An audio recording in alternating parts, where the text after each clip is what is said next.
Hello, everybody, and welcome to the One Nation of Gamers Geico Open live from the Wizard World Comic Con in Philadelphia. My name is TJ, and I'm joined by That's Admirable. And everyone, I'm pretty excited today. We got a day filled with Hearthstone. We got the Geico Open at Wizard World Comic Con, and then, of course, we have the feature tournament later today. It's going to be crazy. It's going to be fun at the start, too, as we have some players that are just signing up for an Open, competing in an Open. How you feeling today, Admiral? I'm doing fantastic. Just woke up at a reasonable time, and here for this Wizard World Comic Con event. You know, this is kind of a throwback to the events I used to always play when I was younger, growing up on cards. Back then we didn't have big internet tournaments. We showed up at an event, we signed up, we played with the cards we had, and that's exactly what's happening here today. These guys have to show up on site, you register for the event, you sling some cards, and this time a pretty hefty prize pool coming in for just showing up and playing. Yeah, it's a 1.3K prize pool, so $500. To first place, which is pretty good for just showing up to an event and playing some Hearthstone. And some of these players, they might be pretty new to Hearthstone. Some of these players might be veterans that don't have much tournament experience. But that's what One Nation of Gamers is all about. It's all about giving players that don't necessarily play competitively a chance to have that pro feel. That's just sort of the mission of One Nation of Gamers and the circuit in general, trying to get players to participate in these tournaments and eventually make it to the point where they can play at a competitive level. So I'm looking forward to it. First up is going to be Domug versus Lapibus. And I don't know what to expect with the decks. I'm going to guess, give an educated guess, but none of these are probably going to be correct. We have Hunter, Mage, and Shaman for Domug, and Mage, Shaman, Warlock for Lapibus. Yeah, I mean, again, this is kind of, like I said, a throwback to what we had. People today are going to be showing up and playing with some of the cards they have. If they have a deck built, say that just some of these guys are not practicing Hearthstone full time. There's a very difference between a professional field and an open field. I mean, even at DreamHack, I played against some people who had some decks. I kind of looked at them and went, that's not at all what I expected. It's kind of what you'll see here today. Guys across all ranks of Hearthstone right now, and as TJ said, getting a professional experience. This is what the One Nation Gamer stuff is all about. So to see these guys show up today, have some fun, and sling some cards, that's what I'm here for, and that's what I hope to see. Yeah, me as well. Of course, before we jump into the games, we want to make sure we thank the people that make all of this possible. Of course, the title sponsor for the One Nation of Gamers circuit is Geico, and the Geico gaming team. Geico's been great. They've been supporting One Nation of Gamers and esports in general for about a year now.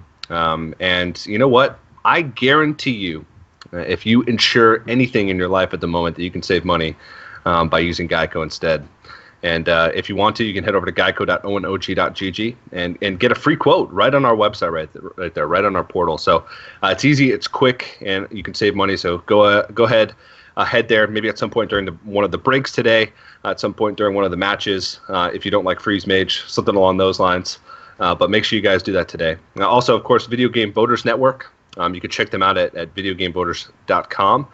They're just a group of gamers who are out there trying to get young gamers to get out there and vote. They do giveaways and all that sort of stuff on their website, so make sure you head there. And, of course, Cyberpower PC and Razor, who's just now joined us. Happy to have them on board the One Nation of Gamers team. So definitely excited. But it looks like we're jumping into the game, and we did get word before, but I wanted to keep it a surprise. Lapibus is cosplaying as Beetlejuice. Yes. So that's fun. He's got like the body language and everything. This is solid. Yeah. Well, okay. Philly Comic Con, I would expect nothing less from these players. So should be fun. And it looks like, is that a Mist Caller in that Shaman deck? That is. Indeed it is. Mist Caller, I know. I've actually, it's funny. Almost every time someone has actually played this card against me, I've lost.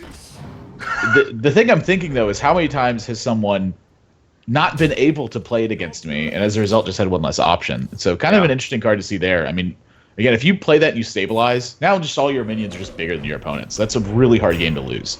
Yeah. Yeah, very true.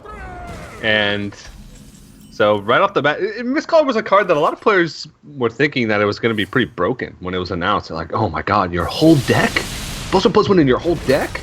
People realize, well, 6 mana for 4/4, you give a lot of oomph and a deck that's a Shaman deck, which relies quite a bit on spells at some points in the game. It's not that great.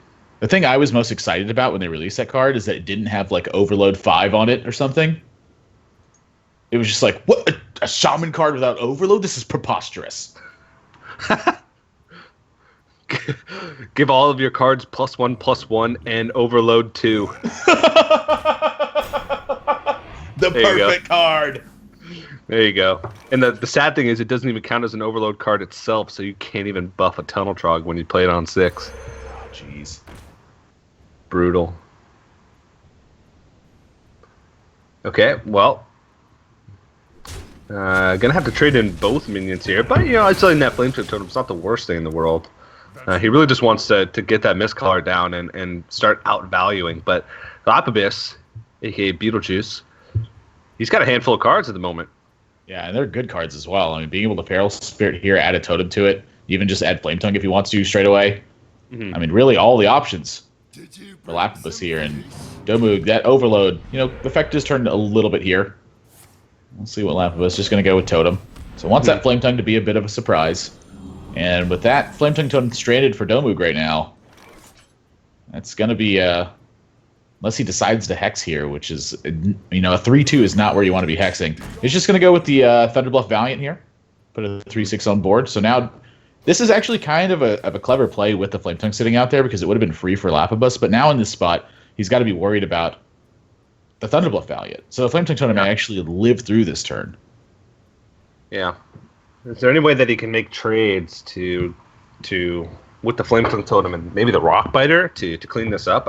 There is a way for him to clean it up. It's just how many resources do you really want to use to take this out? So Lightning Bolt, and then some trades coming in. And yeah. Pretty darn good turn with that Flame Tongue. And I'm going to add Feral Spirits to this, and having already seen a Lightning Storm, very comfortable extending it to the board. Can Mistcaller make the difference? That's the question. It's going to be a tough one to make the difference with staring down that much power on board. Yeah, I think you just have to suck it up and go for it, because the longer you wait, the less impactful that's going to be. But looks like he is going to just go ahead and play the thing from below, and he could possibly play the Totem Golem and make it a little bit cheaper. But he realizes that, hey, you know what, I need to sort of get this Hex out of the way, or get this Tuskar Totemic out of the way. Try and reduce some of the power on the board. Yeah, but now Lapabus just, once again, everything going his way. Yep. And this is kind of what happens when you get a Flame Tongue Totem isolated, is that you kind of fight to protect it, and you give up some board momentum, you give up some value. If your opponent has answers, they're going to be able to take out the isolated Flame Tongue anyway, and then they get to take this big board lead. So Lapabus looking fantastic. Yeah, and he does reduce some of the power on that board, makes so that Tuskar Totemic sign up to 5 attack, but that little frog can still get in there for some damage. Battle Frog's my favorite. He's got 2 at the moment. See if he can make it. And Rockbiter is not going to be able to kill the Flame Tongue Totem. Very rare that you can deal 3 damage from hand and still not kill a 3 health minion. Mm-hmm.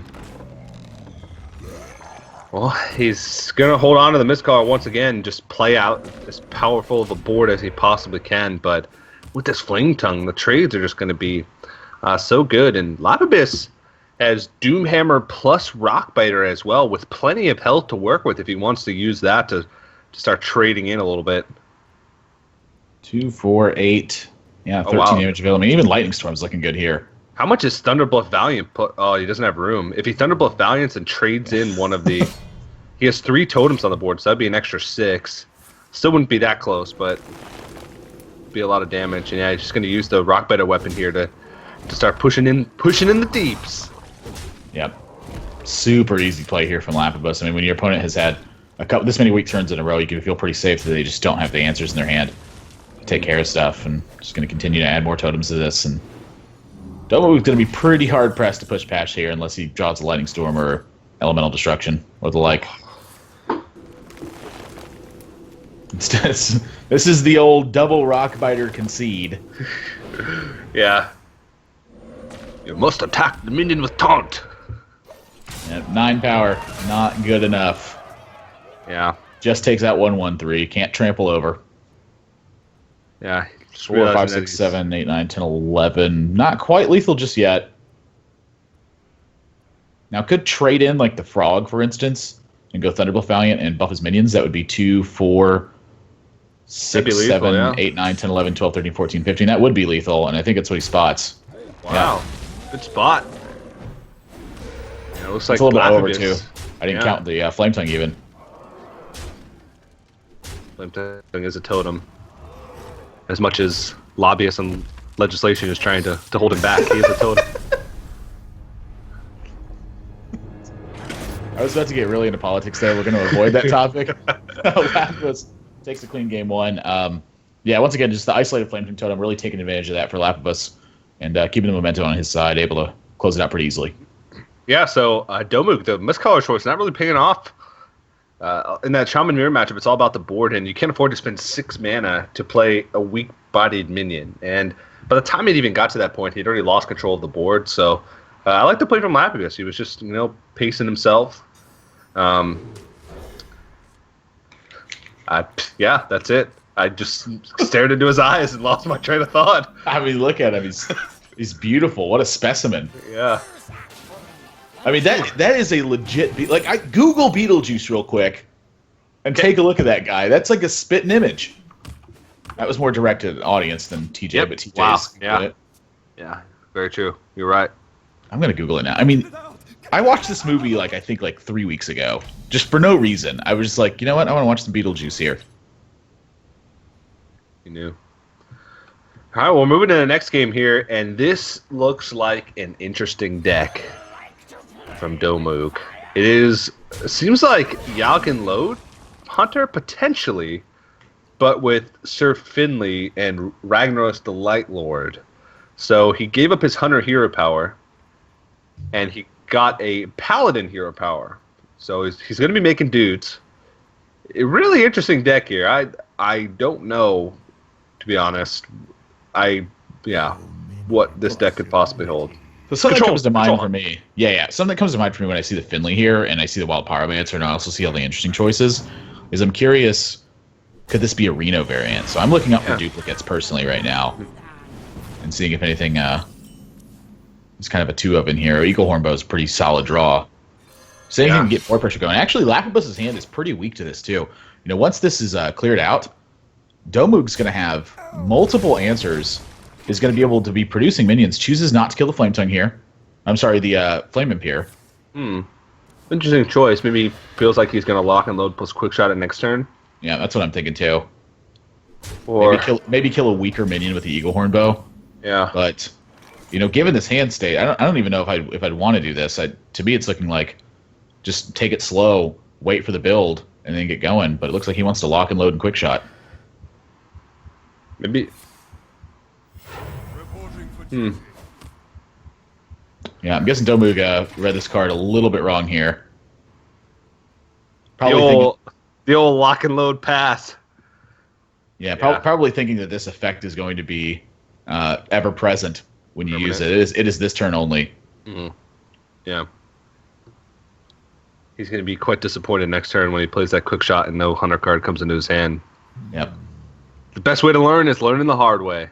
Yeah. I remember the first time I ever played cards, I tried to match the set symbols to cast my card. And my friend goes, "No. It's good thinking you're matching the wrong symbols." And I was like, gotcha. That makes way more sense. Because this card would have been really good to have on turn 1. Yeah. That's what it was for me. Well, Arcane Shot, so he finally takes out that Flame Imp. I'm not sure his game plan here, judging by the lock and load. Maybe a bit of an inexperience with this deck, or lock and load as a card, but maybe he's got Molten Giants, so he wanted to take extra damage from the Flame Imp. Huh? Yeah. Still would want to save lock and load for that.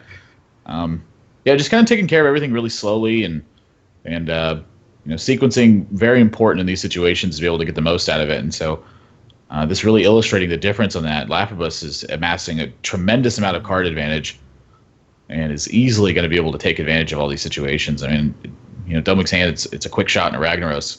So turn 6 looking a little bit scarce, and Lapidus is going to keep adding pressure to this board and pretty much not slow down. I mean, I wouldn't even mind seeing Coin Defender of Argus. He's going to Defender of Argus afterwards. Damage is not any different in this situation. We'll have to move over the Direwolf Alpha so the Imp wouldn't get the buff anyway. Now double quick shot. Can clear this board up still. But again, turn 7 looking really, week here for Domug.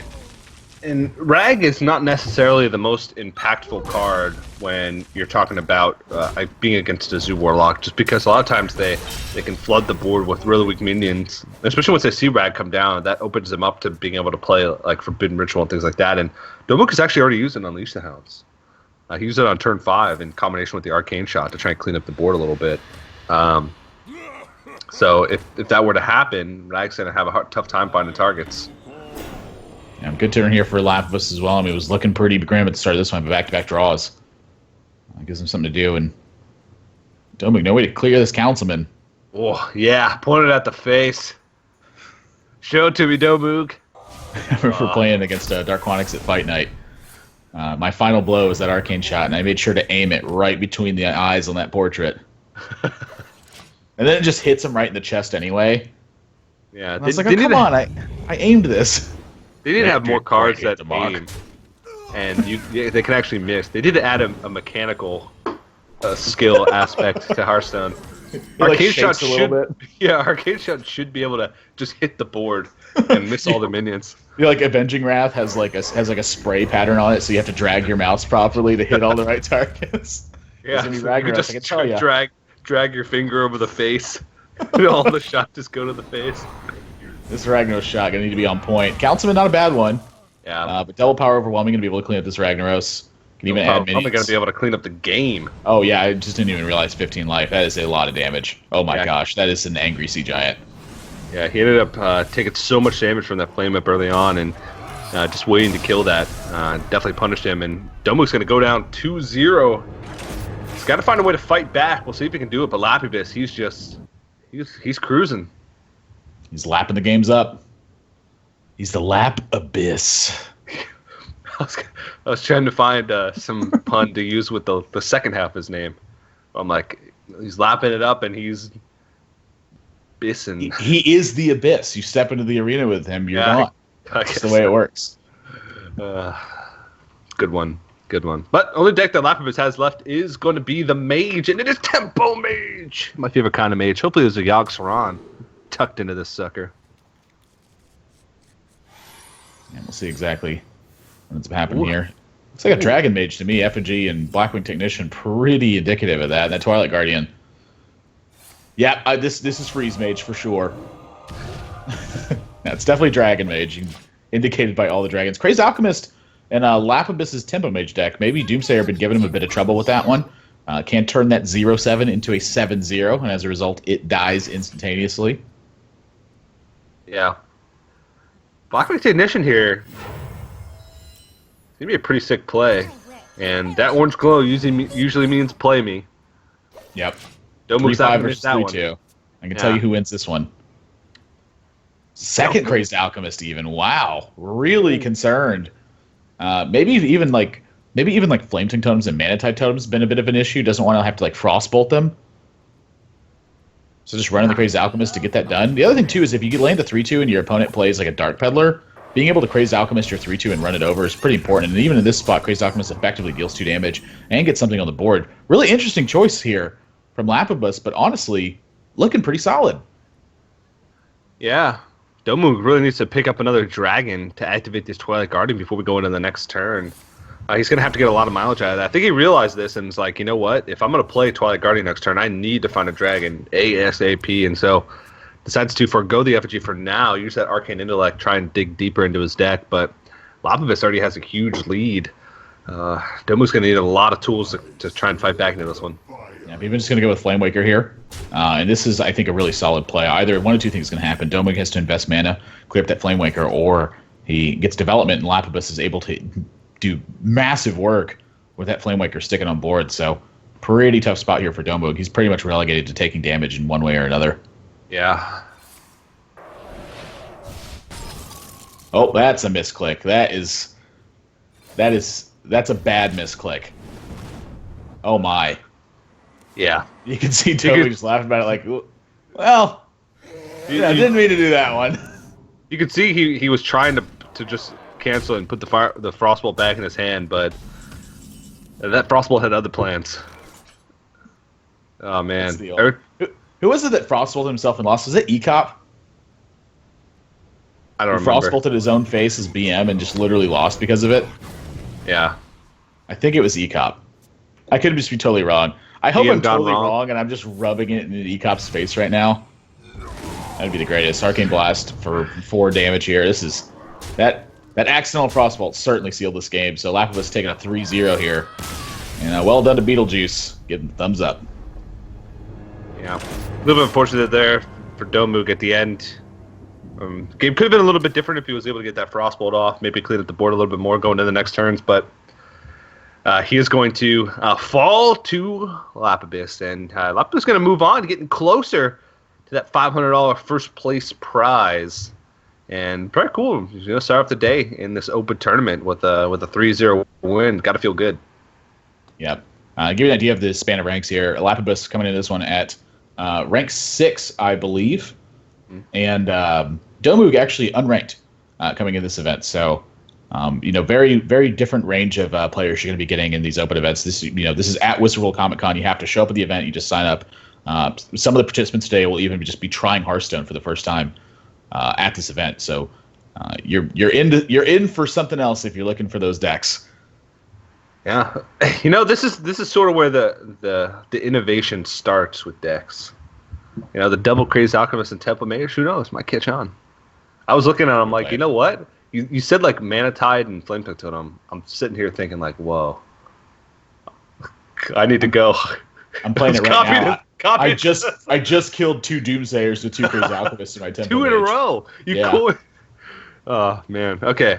The greatest. Well, that's gonna be the first series in the books. We got plenty more action today. We're gonna finish up the few rounds. I believe we're going to go all the way up to like the quarterfinals for the Wizard World Comic Con. Finish that up tomorrow, and then we of course have feature tournament number 3, Group B later on in the day. So we're going to be here for quite a bit more time. We're going to have to go to a break before we jump into the next match, but make sure you guys head over to the website, get that Geico quote, sign up to win that CyberPower Gamer Extreme PC during the break. But don't go anywhere. More Geico Open from the Wizard World Comic Con in Philadelphia right after this break. TJ, I got a great one. What's the great one? Save some.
Hello, everybody, and welcome back to the Geico Open at the Philly Comic Con. My name is TJ. I'm joined by That's Admirable, and we're about to jump into the next match of the day. I'm excited for this one. It's going to be Chan Hwan Lee taking on Collection, the entire Hearthstone collection. I don't even know how many, 1,236? I'm going to Google this right now. Hearthstone total cards. 1,053. What? Yeah. Is that correct? 877 can be collected by players. What happens with the other 10,000? They like created ones like Animal Companion stuff, okay. like Unleash the Hound, stuff like that. Gotcha. Interesting. I did not know that. Today I learned, and we'll see if the collection knows that as well. But we got 2 priests going on in this series. Yeah, I mean, Priest is honestly been one of the most popular classes in Hearthstone for quite a long time. You know, Mage certainly the major popularity, given that you start with Mage as through the tutorial, so most people I think tend to stick with that for quite a while. But Priest, I'll tell you what, I'm not a big Priest player personally. I think I have 8 golden classes. I have about 150 wins on my Priest, and that's about it. TJ's mic is muted at the moment as well. Look at that! How did that happen? Sometimes you misclick. Like we saw last game with the Frostbolt. But yeah, Priest is one of those classes that always seems to draw attention. People really want help with their Priest decks. A lot of times when I'm streaming, people stop by and go, "Hey, can you take a look at this? What can I do to change it?" And I go, "Well, you can cut all 30 cards and switch to Warlock. That's a good start." But at times, Priest has really put up some big performances. I heard Super JJ, professional player, once say in a tournament that Priest is really good if you know what your opponents are bringing. And that's been the case for a couple things. Like Chalky very recently won DreamHack with Priest in his lineup. And that's something really spectacular to say, because Chalky is been very much known for his aggro play and his kind of dedication to playing those decks over and over again. And to see him bring almost a full control lineup to that event, if you're bringing Priest, you really, really want to know what you're playing against. And in a field like this, I would tend to say Priest might not be my first choice, but curious to see maybe they're being a little bit more aggressive with it, trying to drive the action with a mid-range build. Or sometimes you can just out-control your opponent. It's definitely possible. I mean, the deck is not impossible to win with. I just don't necessarily prefer it myself. Yeah, I'm sort of in the same boat as you. This is what I was saying when my mic was muted. I have 8 golden classes, and Priest is the only one I have left. And at the beginning of the season, I had like 200 wins. And when Standard came out, I'm like, I'm going to play Priest until I have a golden Priest. I'm not going to play any other decks in the Standard format until I have a golden Priest.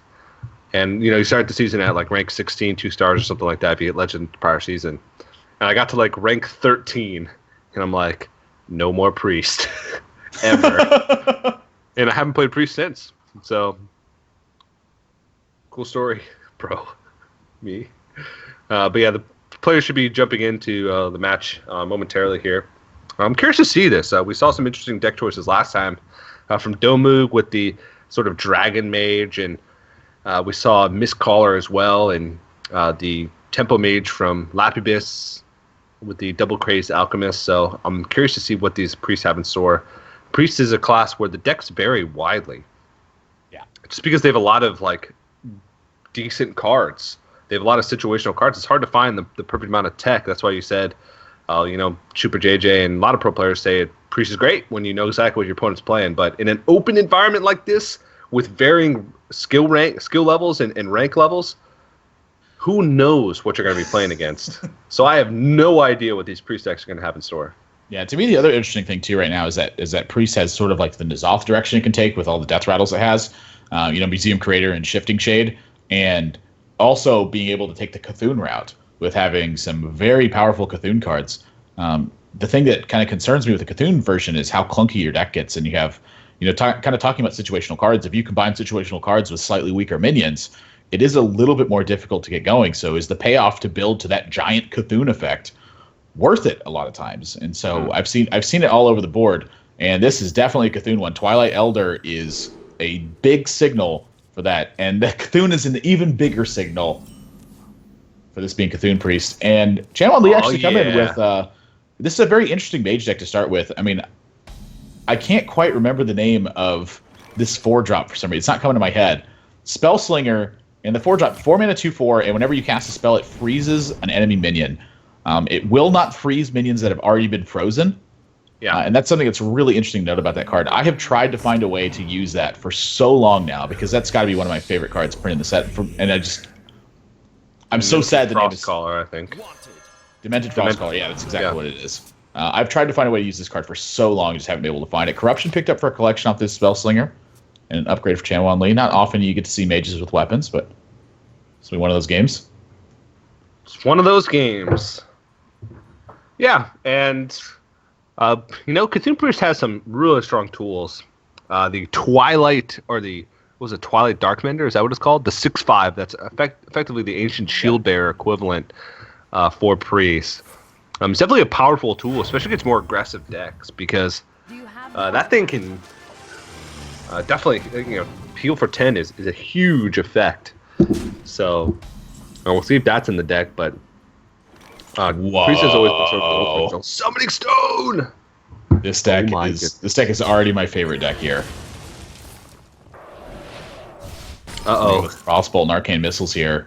Try to clear out this Elise, and if not, his upgrade to even back this up. And we'll have to use the upgrade. But when you seize the board, I mean, it's very clear he wants to seize the board right now and then land this Summoning Stone. If he could take out Collection's next minion and then also land a safe Summoning Stone, which it looks like he's going to be able to do, going to be able to get some significant value from this. The Northshire Cleric is not going to contest the Summoning Stone.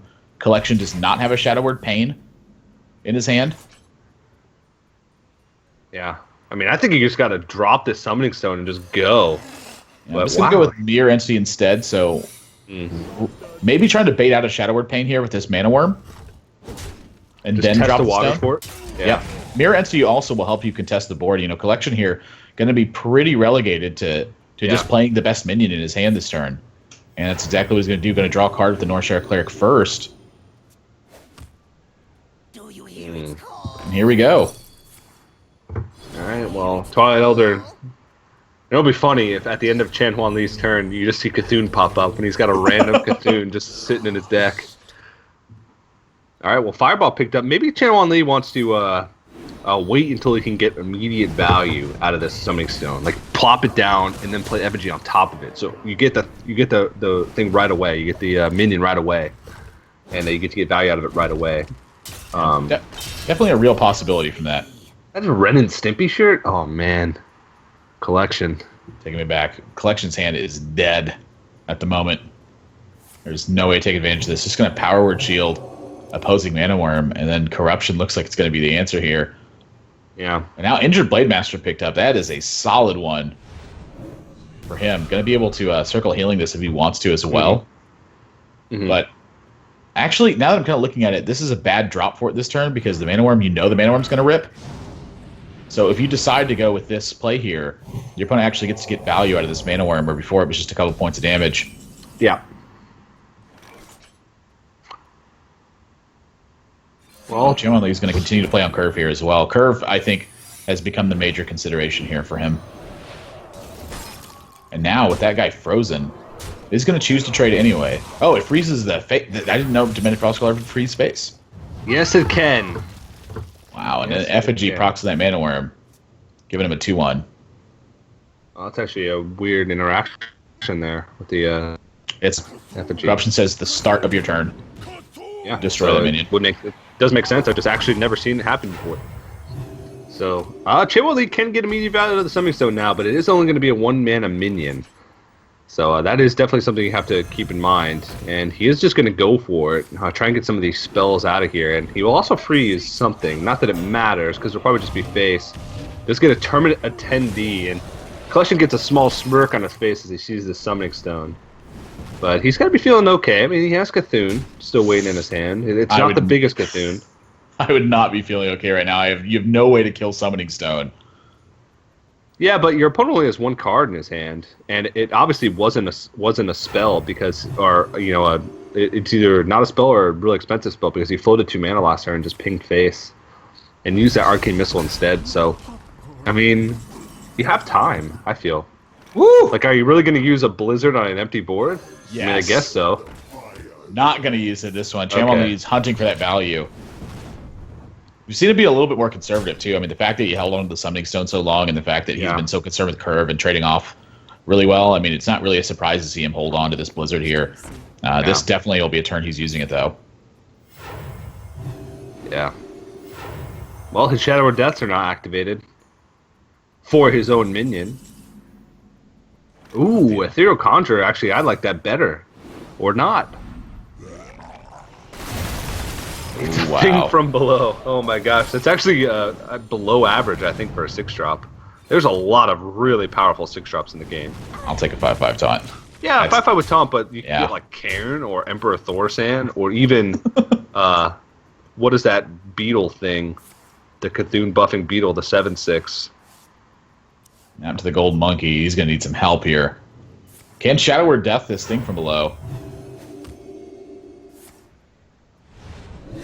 We just got word that Collection's name is actually not Collection. It's pronounced Collecticon. What? Shouldn't there be another C in there? Oh well, I'll just go with it.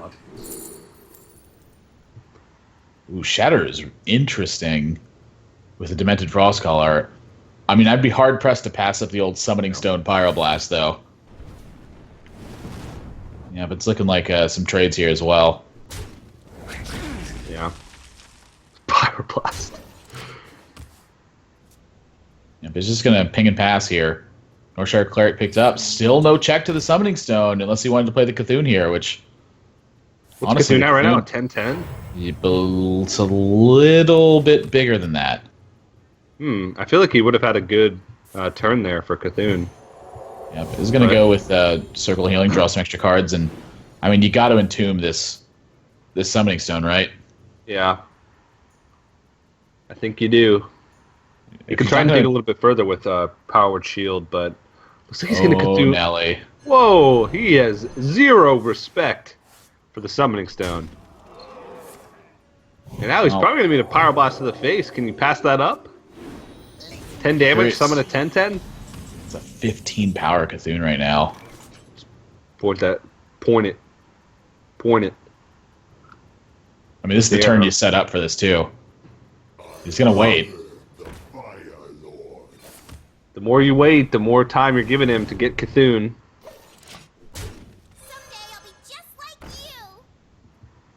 See if he decides to go for it. He does have the Hooded Acolyte here, so he can get it a little bit more. There's the Golden Monkey.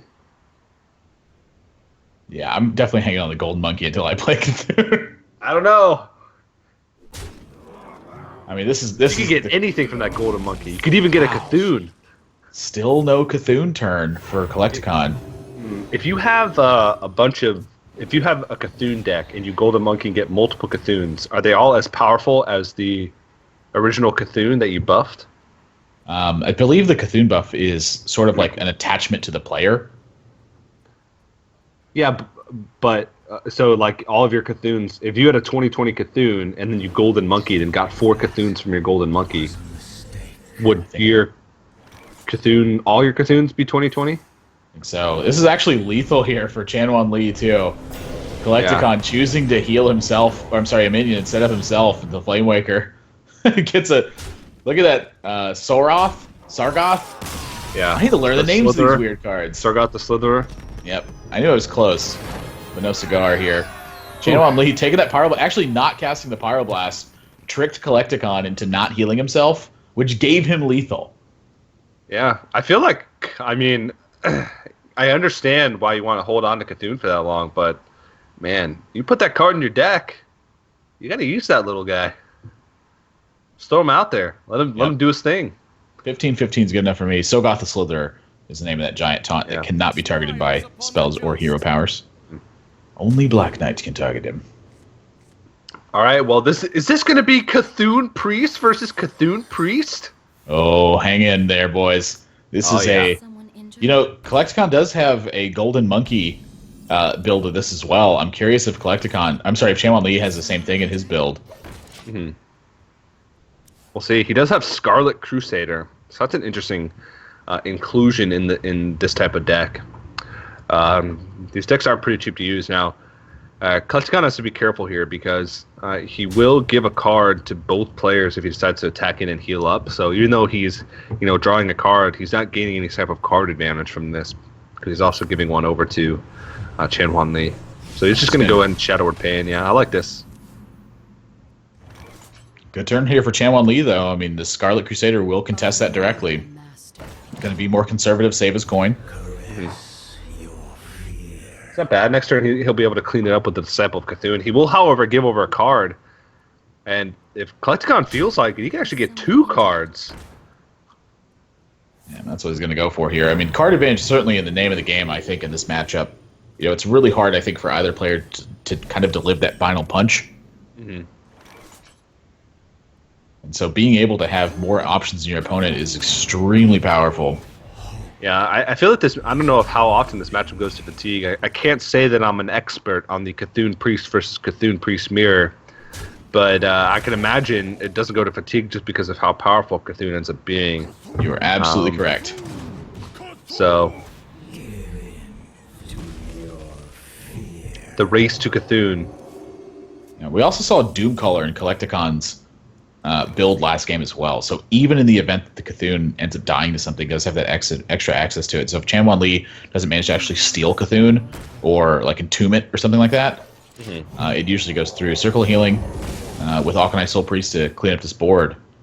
And so it does have actually some checks to what's going on here, but Collecticon just happens to have minions that are just going to challenge this and occupy some time. And with Gold Monkey flowing, 2 copies of Shadow Word Death, it's going to be pretty tough for him, I think, to really have this game slip too far away. If there's a card that can do it, it's certainly Injured Blade Master. Yeah, getting that on an empty board is actually really important. Not too many ways that Wow. Priest can deal with that just right off the bat like that. Maybe with a Excavated Evil off the top or something along those lines, but just goes and slams that map.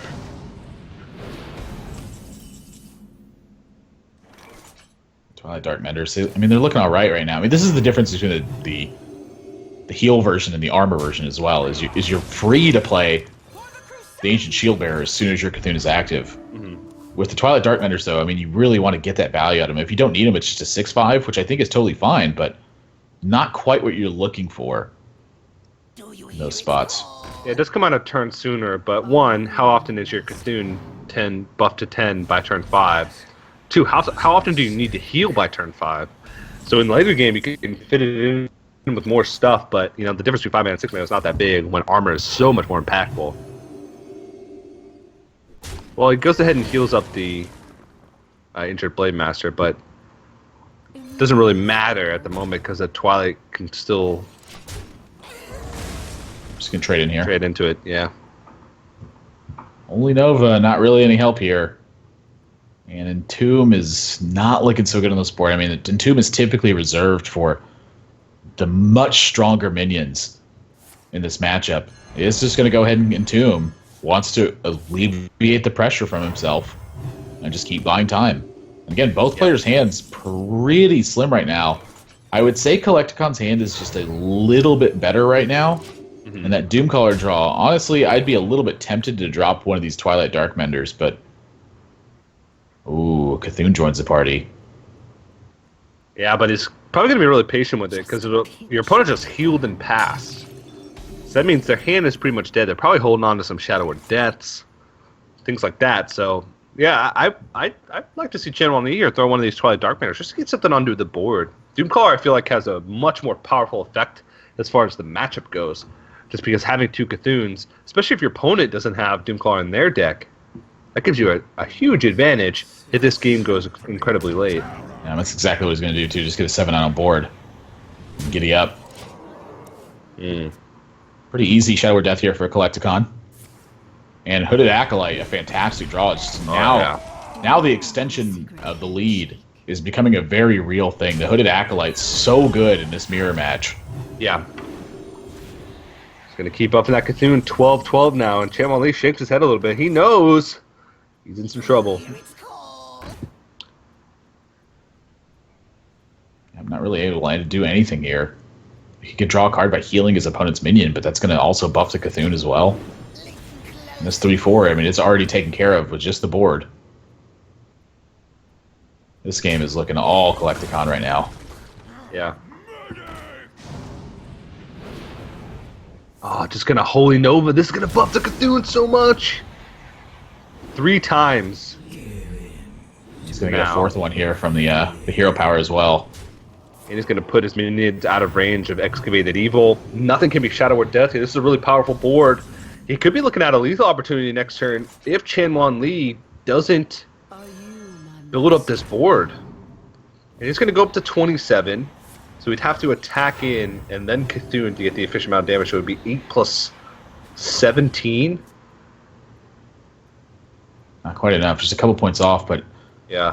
I mean, he is easily going to be able to buff this Cthulhu like beyond reasonable measure for Chanwan Li. Yeah. I like just going ahead and play the Beckoner of Evil here, get the damage in, heal back up, get this Cthulhu buff to over 20, try and go for that single turn kill to not be susceptible to some type of board clear or have your opponent kill your Cthulhu and not be able to. So Twilight Dark Matter's finally going to come out, and Clifton's like, well played. So casual 2020. So much damage is available here. So if he just decides to go for the full punch, 8, 9, 10, 11, 12, 13 plus 20, so 33 total damage available this turn. So honestly, it doesn't have lethal just yet. But again, look at the board lead that's being built by this situation. He's just going to drop the Cthulhu. Cthulhu will meet Shadow or Death, but I don't think Chanwan Li has really the gas to get through this afterwards, and just the amount of damage that's on board to go along with this. Twilight Darkmender can heal him up for a little bit. Yeah, he's going to go back up to 20. But, I mean, he's in a lot of trouble now. This is 13 damage for Collecticon here. And honestly, if he can bring back his Cthulhu, oh man, that's going to be real big. 8, 9, 10, 11, 12, 13, 14, 15 damage only. I say only. Yeah. Well, it's going to start racking up real quickly, especially now that both Twilight Dark Matters have been used. Chamonli's only sitting on 2 cards. I'm not sure if Collecticon's keeping track, but if he is, he knows that one of those cards is a coin. And Collecticon knows that if he needs to hold on to that Shadow or Death, because if Cthulhu were to come out, he wouldn't have a way to deal with it otherwise. So I really like holding on to that and not using that. Trading in your minions, you still get pretty efficient trades. Whew. Just anything needed here for Chanwan Li. See if he can pick something up. Flame Juggler. I mean, he could try and pick off the Disciple of Cthulhu. No. And there is... he's not quite dead, yeah. Uh-oh. Let's go, slam boys. it. Yeah, let's go. Close. Is there, what can you pick up for 6 mana that gives you lethal? Leroy, yeah. Anything else? I mean, Alazeal's about good enough. Yeah. Just gonna trade in 1, push in, and now I don't even think Cthulhu's an out because you got to clear the entire board. It's a 23-23 Cthulhu, I think. Was it 16, 16, 23, 23? No, Flame Juggler is definitely not going to do it. Chanwan Li going to drop game 2 here. Collecticon picks up a win with his Cthulhu Priest. And Golden Halazeal is beautiful. It is. Just saying, I used one of those yesterday. The old coin effectively concede. Yeah.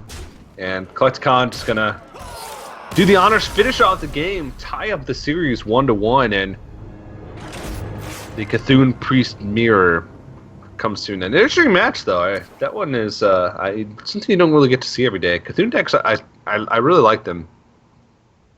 Yeah, I'm a big fan of Cthulhu. I honestly thought this was going to be one of the more powerful cards when the set came out. The minions a little bit on the weak side. When you get going with the Cthulhu builds, it's really difficult to beat them. Yeah. The problem with it, though, is getting going. That's the hard part to do with those decks. And so I found some success with Druid.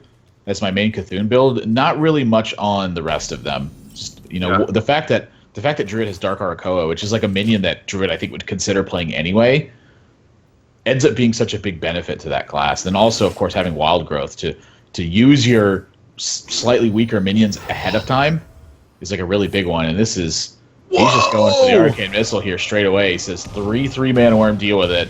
Yeah. And Chanwan Lee cannot kill the Mana Worm just now, but it's some pretty reasonable stuff to this. Beckoner of Evil. This is a Cthulhu Shaman as well. Chanwan Lee really likes Cthulhu.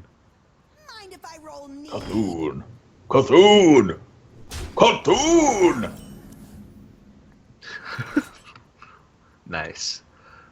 Gadgets and Jouster is that the name of that card? Is it Jouster?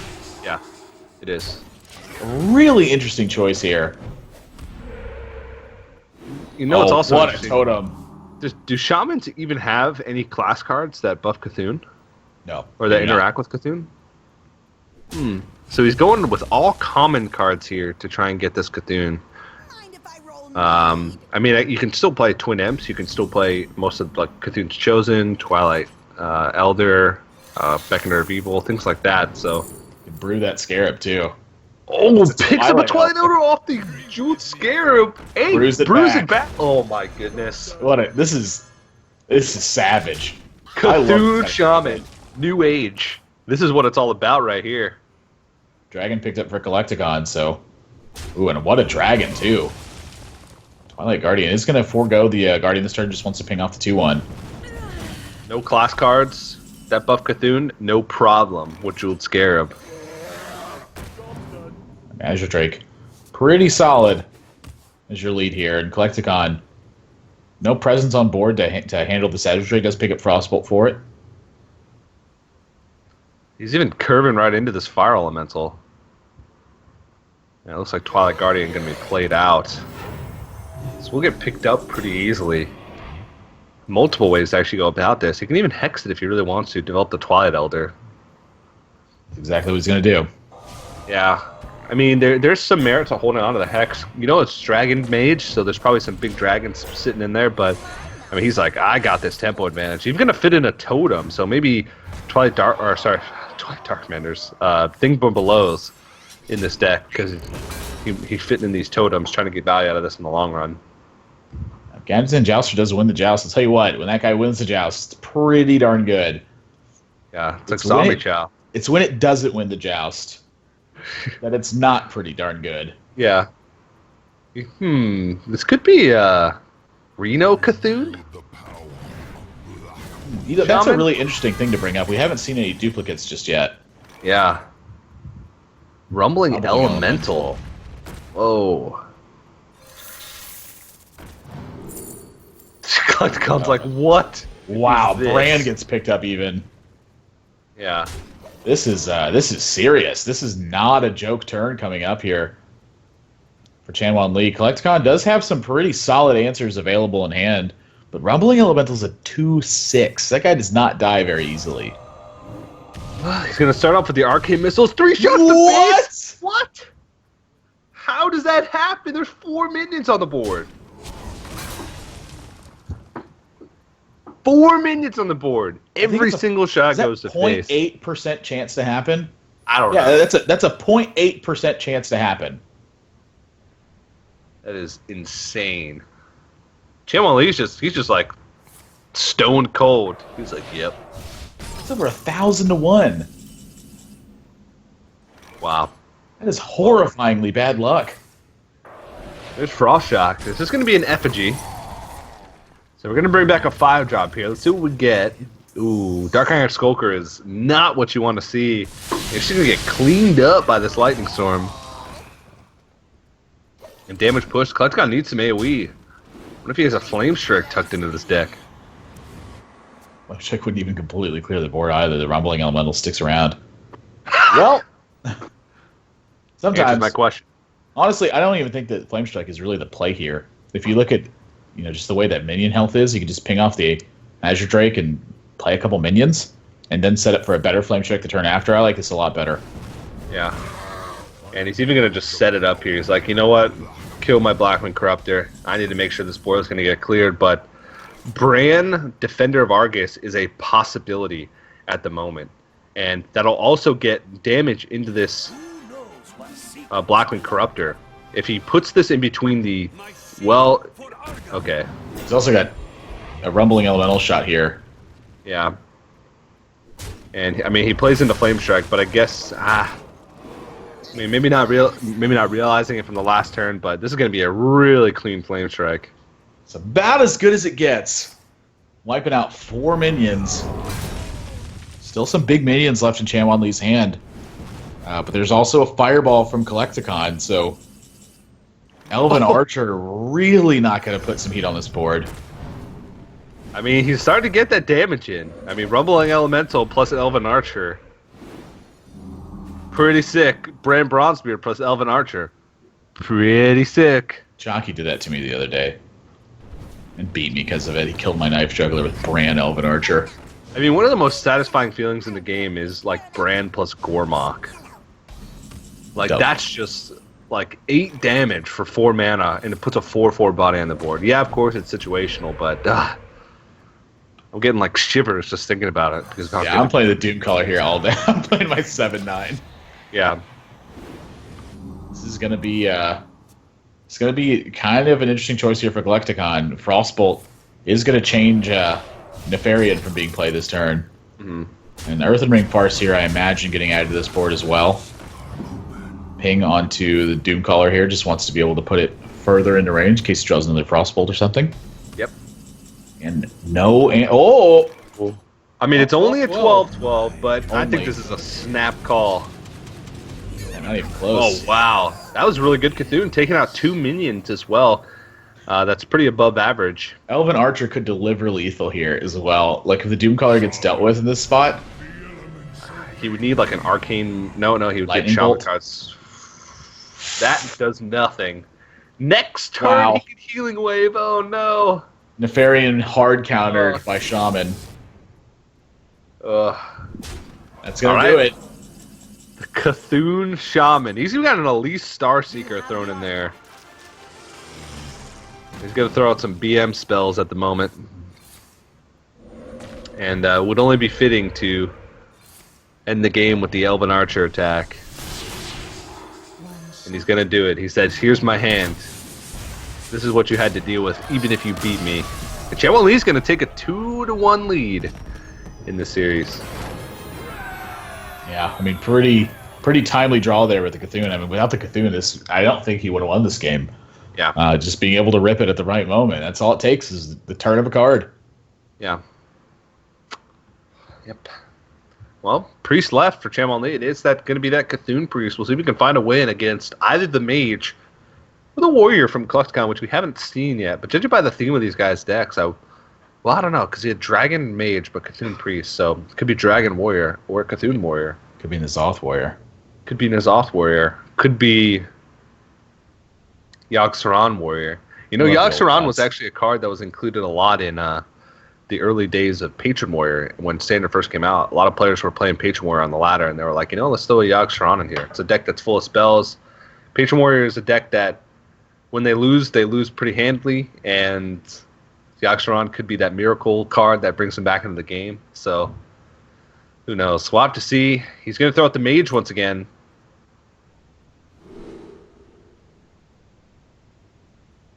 And it's a heavy priest hand. Nice mulligan. Be able to pitch away all those cards. Ooh, good open here for both players too. I mean, decent stuff to do early on. Effigy backing up the Twilight Guardian.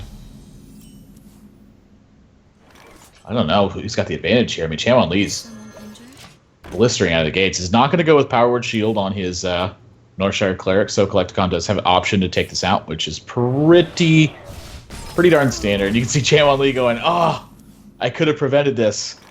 Yeah. I could have played the Power Word Shield. Yeah. Decided not to. Pretty dangerous move against a Mage, though.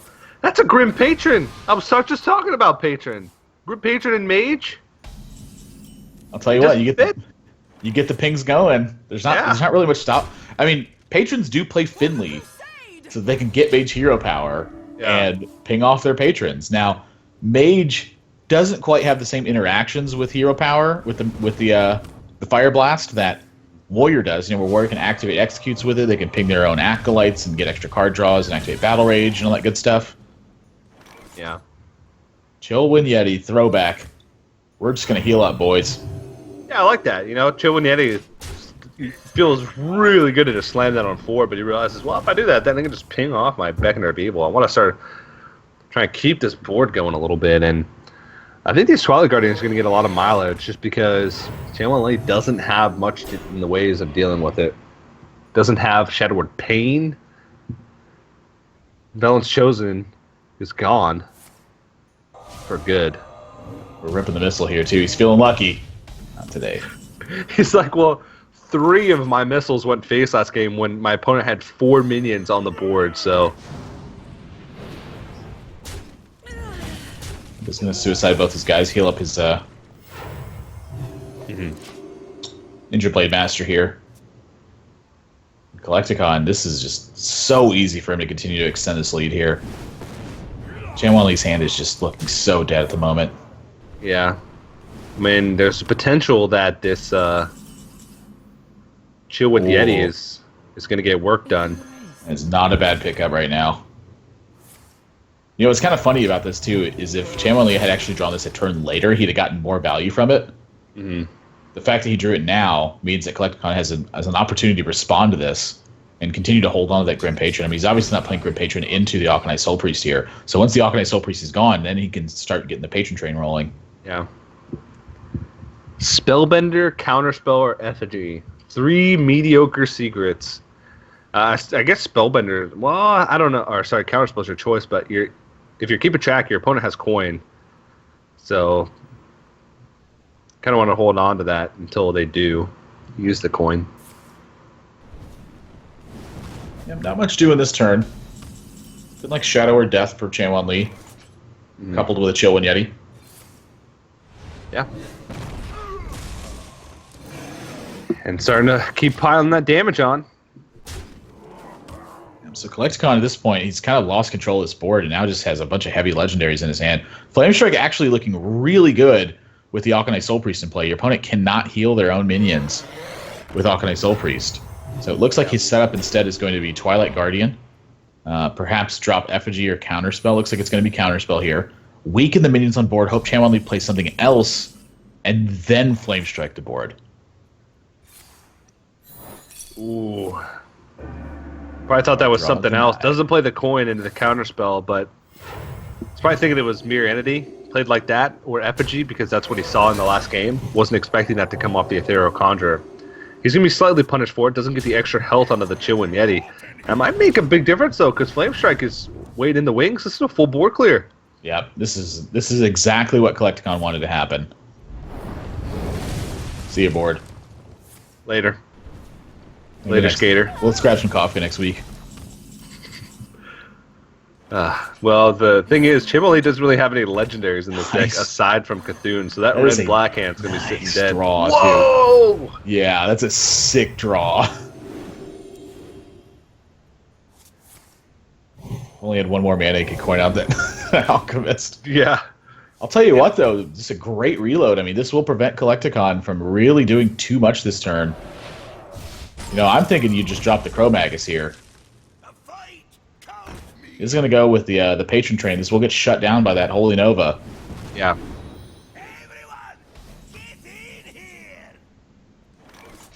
Cabal Shadow Priest. Not really doing much at the moment. But I'll be able to take something here pretty soon. You know, I think you just get this Darkshire Alchemist online, but I suppose he's trying to wait to get value out of it in this Injured Blade Master, trying to get as much value as he possibly can out of the few cards that he has left. Go for the Cro-Magus. Yeah, I know. Cro-Magus is just sitting there waiting to play. This is like the opportunity for it. He's gonna go with Blackwing Corruptor Effigy instead. And this, honestly, this ended up working out really well for Chan Li. The fact that he can heal up this Blade Master, swing it in, and then heal it again. Yeah. We'll see what's going to come out from this Effigy. is going to be a 5-drop. What's it going to be? Anubis has Sentinel not too bad right now. You can trade it in and buff up a minion of your choice here. Play the Cro-Magus. Play the Cro-Magus. I will. I want to see the Cro-Magus so bad. Honestly, though, this play will likely draw out any removal if Collecticon has it. And so if he doesn't see anything here, I think it definitely means Cro-Magus afterwards. Like, I think he's been trying to make sure Cro-Magus sticks and have that be, like, his engine to win the game. And so I think when he sees a turn this week, that is definitely the signal. Your opponent would kill a 6/8. Oh, or he's holding onto his hand to make sure that he has a dragon so that he can actually use Ren Blackhand to kill Cthulhu if it were to come out off the top. It's a possibility as well. I think when you're getting this low on life, though, something's got to give. All right, well, now he has a dragon, so now he should just play this. Yeah. Yeah, here we go. This is potential massive card advantage for Collecticon here. Yeah, Chanwan Lee has a coin in hand. He's been in this situation a couple times. He just not want to use that coin. And, I mean, he's actually getting pretty close. Look at this. Collecticon's below 8 health. If Cthulhu were to come out, if it gets a little bit fortunate, that Cthulhu might get 8 missiles to face. I mean, it's only at plus 14 right now, but that's still going to be pretty scary. Picks up Blackwing Technician off the Cro-Magus. Azure Drake for sure. Is it Azure Drake? No, he wants that dragon. That's what he's doing. He's holding onto the dragon to try and make sure he has an answer to Cthulhu if it comes out. You're absolutely right. Chanwan Lee, I mean, he, like you said, he's awfully close to lethal. He's awfully far away in the same regard. Oh, he's just, I'd say just go face and hope. But I guess he's just afraid of this damage, so he's going to whittle him down, bring him down to 6. And he cracks his knuckles. He's like, Cthulhu's next. That is a hot draw. Ooh. It wouldn't make sense to use Azure Drake right now. Judging by his game plan for the whole entire game, doesn't seem like it. 2 Blackwing Corruptors, 2 Twilight Drakes. The dream is real. Yeah, now you can play the Azure Drake if you want to, because now you have plenty of dragons in order to buff up this Ren Blackhand. Just to have an emergency answer to Cthulhu. I think at this point you just push for as much damage as possible. Just push, Black I would try to see if I can kill him in 2 turns. Yeah. 6, 7, 9, 10, 11, 12, 13, 14, 15, plus 11, 12, 13, 14, 15, 16, 17, 18, 19, 20, 21 damage. So not quite... I mean, he's got all the cards in the world. The issue here is going to be, can he stay alive? It is definitely not card advantage. Like, that is not the issue right now. It's whether or not he can live with 6 life. And given what we've seen from Chanwan Lee's build so far, I don't think that he's got a real way to win this outside of ripping Cthulhu and getting a little bit lucky. Finally kills the Cro-Magus. The damage has by far been done by that card. Yeah, I mean, I would have just probably Cthulhu face, hoped for or Disciple Cthulhu face, hoped for Cthulhu next turn, and try and land 3 missiles. I think you might consider dropping Nefarian here just to try to pick up a heal. Yeah, I mean, pre-spells, it's relatively likely. If he just goes ahead and does it, let's see what he picks up. Flash would be big. Holy fire. Oh, wow. Flash Heal and Mind Blast. This is actually lethal next turn. Yeah. So this is like 6 damage or bust. And that's not 6 damage. Yeah. And look at Collecticon like, oh my gosh, did I really win this game? I did it. Yes, Collecticon. Dropping that Cro-Magus and drawing 6,000 cards did win you the game. Yes, it did. Oh, man. He even flash heals. Just for kicks. But he does have it with the Mind Blast or with Blackwing Corruptor. Ooh, this might have been a miss. I don't think he was counting his damage this turn. I think his major concern so far has just been, how do I live? How do I live? And got so caught up in that that he's like, yeah, I'll just kill this and go. Cthulhu would have to get extraordinarily lucky to win the game at this point. I mean, we saw Collecticon's arcade missiles go to face. Maybe Cthulhu's got some other plans here. Let's see. Oh, just give the Cthulhu one time. Just give him a chance, game. Yeah. No chance. Well, Shadow of Death, 3 mana, deal 1 damage effectively that turn. Solid. Solid. And he is dead on the board. Collecticon gives a smile. He's like, we're going to game 5. I want that $500. Kill him with only spell damage in true mage fashion. Yeah. All right. Well, it's going to come down to Cthulhu Priest versus whatever warrior Collecticon's got in store for us. Yeah, I haven't seen the warrior build just yet, and given what we've seen so far, I think you're right. I mean, I think Dragon Warrior is like extremely likely. I'm gonna guess it's based around some big card, like either Dragon, Cthulhu, or N'Zoth. Like that's what I'm thinking here. We did see him play Patron the Mage deck though, so maybe he just really likes the Patron builds. Could very easily see a Patron build from him here as well. Yeah, very true. I'm probably leaning towards some type of Dragon or Cthulhu. Another thing is that Warrior decks can get expensive. Patron Warrior, not very much, but Warrior decks can be hard to build sometimes, especially Control. Cthulhu sort of makes it a lot more accessible, I feel like.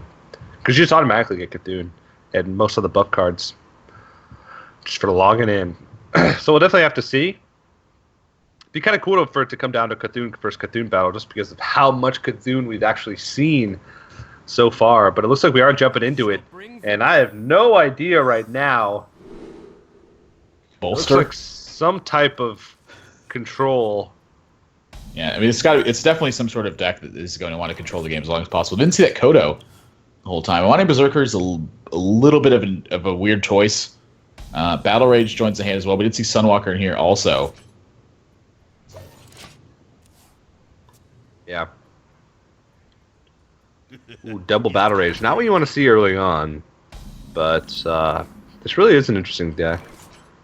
If there's a class I think I make that one exception against, it's probably Priest, where I feel like Battle Rage is one of the most important cards to your build, just to really get go. Like if you're playing a deck that has to kill your opponent, doesn't have that like super longevity, just having the access to just outright kill your opponent via drawing so many cards, it can be extremely powerful. This is going to be shield block and a consideration for coin shield slam here. Yeah. I mean, how much do you value your Amani Berserker in this situation? And it looks like he does value this quite heavily, especially with Battle Rage. He wants to find a way to try and get this minion damaged. And so he's just going to go ahead and take out this Twilight Elder. Move on. But Chillwind Yeti picked up. Whew. Tell you what, it's still not that bad of a card. I mean, Master of Evolution sometimes is just a Chillwind Yeti, and people play that in their deck. I actually won a game because I played it as a Chillwind Yeti at North American Spring Prelims. I took the game slow, dropped that on turn 4, contested his whole board, mopped it up with Rockbiter, Tunnel Trog, and Feral Spirit. It was solid. He's just going to execute here, so card disadvantage for Collecticon in that play. And that Twilight Guardian does let us know this is Cthulhu. I mean, we called it, but in a little bit of a different way than what we had expected. Because this is like mid-range Cthulhu, it feels like something along those lines. We'll have to see how much Cthulhu buffers he has in here, but effectively makes another Chillwind Yeti, just for 5 mana this time around with the heal. Yep, no execute available either. Executes would have been so good this turn. Instead, something's going to have to be given up here. Chanwan Lee, this is looking like the point of the game where he may be able to just turn this completely in his favor. Yeah. Gonna keep buffing this up, and Collecticon can get a card out of this Battle Rage if he wants to attack in with the Armor Smith to the Hooded Acolyte, but, you know, that's like about it. Cthulhu. Oh, wow. He could even Disciple of Cthulhu, his own Acolyte of Pain. Cthulhu! This is my favorite card, I think, of the whole set, just because of the way he announces himself. Ooh. God, I love that card. Yeah. It's a pretty fun card. Picks a Fiery War Axe! Not too shabby. This also is going to put him. It's going to put him close to being able to damage himself too. I'll tell you what, though, Kodo is not going to be kind to this board. And see if he wants to isolate the Armorsmith here, because otherwise he can't kill this. But he's going to take the odds regardless, and it doesn't pan out in the favor this time. Yeah. So he's going to go for this juggle here as well. Yeah, misses the juggle. So Yikes. still not able to act unless he wants to Cthulhu disciple of Cthulhu himself. His He can own actually not- face. He can actually not access his battle rage for more than one right now. Yeah, but I think you just have to go for it. I mean, you can hold on to the other one. Maybe armor up this turn, try and see if your opponent's going to attack in after they've seen a battle rage, but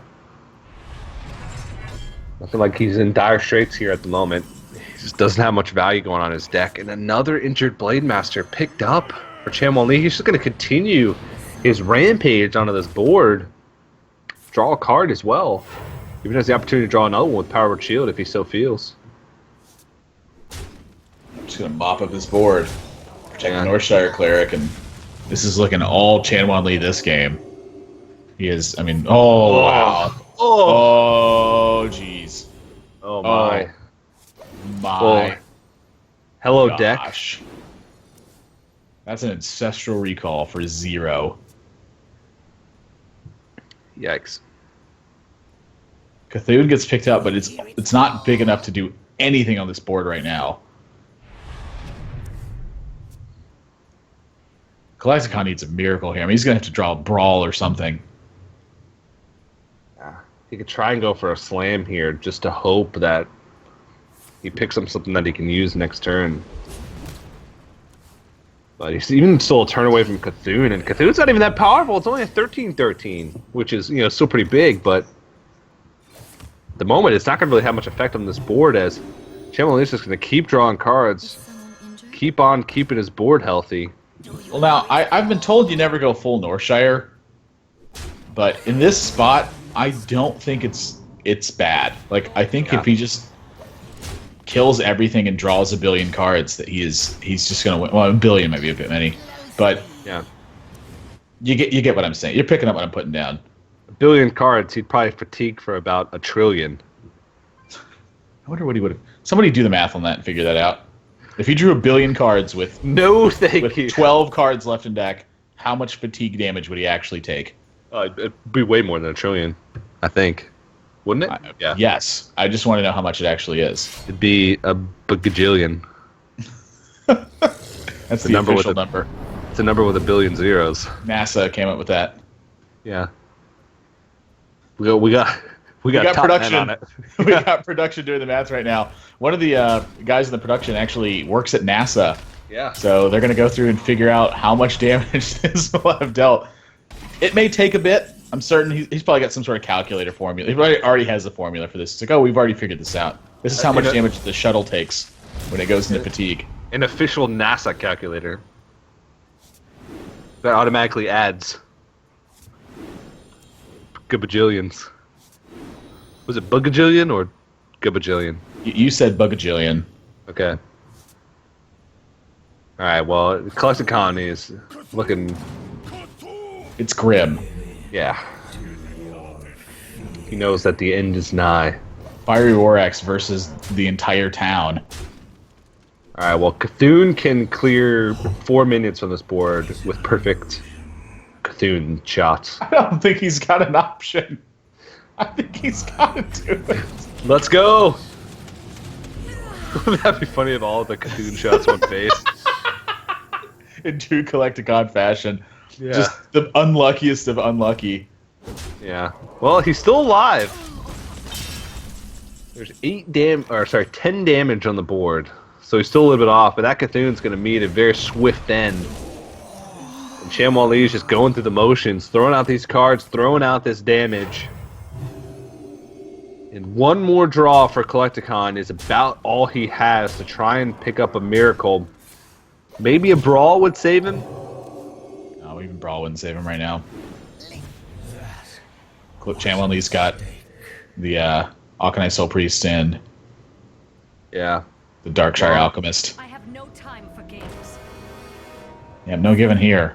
Artosis tried to execute his own Sylvanas once upon a time, and it did not work. And it says destroy a damaged enemy minion. Ah, perfect draw. Now, if Sylvanas steals You the go Cthulhu, for it. do you get the missiles? Just mid-turn, Cthulhu doesn't. flips around. Well, starts you know, attacking your board. Yogg-Saron works that way. if your opponent steals Yogg-Saron with a Cthulhu, I'm sorry, steals Yogg-Saron with the Sylvanas, you get the rest of the spells with it. Yeah. Oh man, that's crazy. That'd be crazy if that's what it did. Like mid-turn, Sylvanas steals Cthulhu and just starts throwing missiles. All right, So well, 3-2 victorious with his very heavy Cthulhu build. impressive stuff. I really liked all those Cthulhu decks. All right, so we had the verdict is in. If you drew 1 billion cards with 12 cards remaining, you would take 500 quadrillion damage, aka half a bajillion. So the number of cards I suggested for Chan Wan Lee to draw would have in fact killed him. Yes, unless he was a warrior and played Justicar Trueheart, then he might get there. He'd have about 6 armor left, but yeah, he'd be able to tank up after it too. Live a couple more turns. All right, well, that's Chan Wan Lee taking a pretty exciting series over Collecticon. Chan Wan Lee will move on. Looking forward to seeing more of his games later. I really like these decks from him. You never know what to expect. You never know what that next draw is going to be, and those are the types of games that I really like to see. But another game in the books, and we're going to jump into a quick break before we jump into the next match of the day. But head over to the website, guys. There's still plenty more action left over to the day. Make sure you get that Geico quote. Make sure you enter to win that CyberPower Gamer Extreme PC. Also, if you want a chance to compete in some opens at home, you can head over to that website. The next Geico Open for the 2016 circuit actually takes place on June 16th. So you can sign up for that. We'll be broadcasting the feature tournament number 3 later today, Group B of the feature tournament. So make sure you guys stick around and tune in all day for that. But we're going to have to take a quick break before we jump into the next match of the day. But don't go anywhere, guys. More Geico Open from the Philly Comic-Con right after this.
Hello, everybody, and welcome back to the Philly Comic-Con Geico Open. My name is TJ. I'm joined by That's Admirable, and we're about to jump into the third match of the day. The third match of this Open is going to be Feared versus Mourn, if I'm pronouncing those names correctly.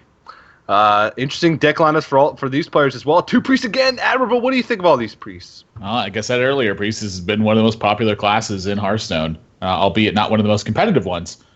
Certainly a choice for many players, and not a surprise at all to see Priest coming in these lineups. This is an open walk-up tournament here at Wizard World Comic-Con. You had to be physically present, and we have a range of players from all over the place. Some of the guys have started their Hearthstone accounts today. Some guys have been playing for quite a while now, but we're talking you get the full spectrum of players in an event like this, and kind of a throwback to the card tournaments that I cut my teeth on when I was a young man. You know, growing up, you had to show up at tournaments with the cards that you had and hope that was enough to get the job done. And so that's what these guys have shown up here today to do. But quite a significant prize pool, I'd say, for this one in particular.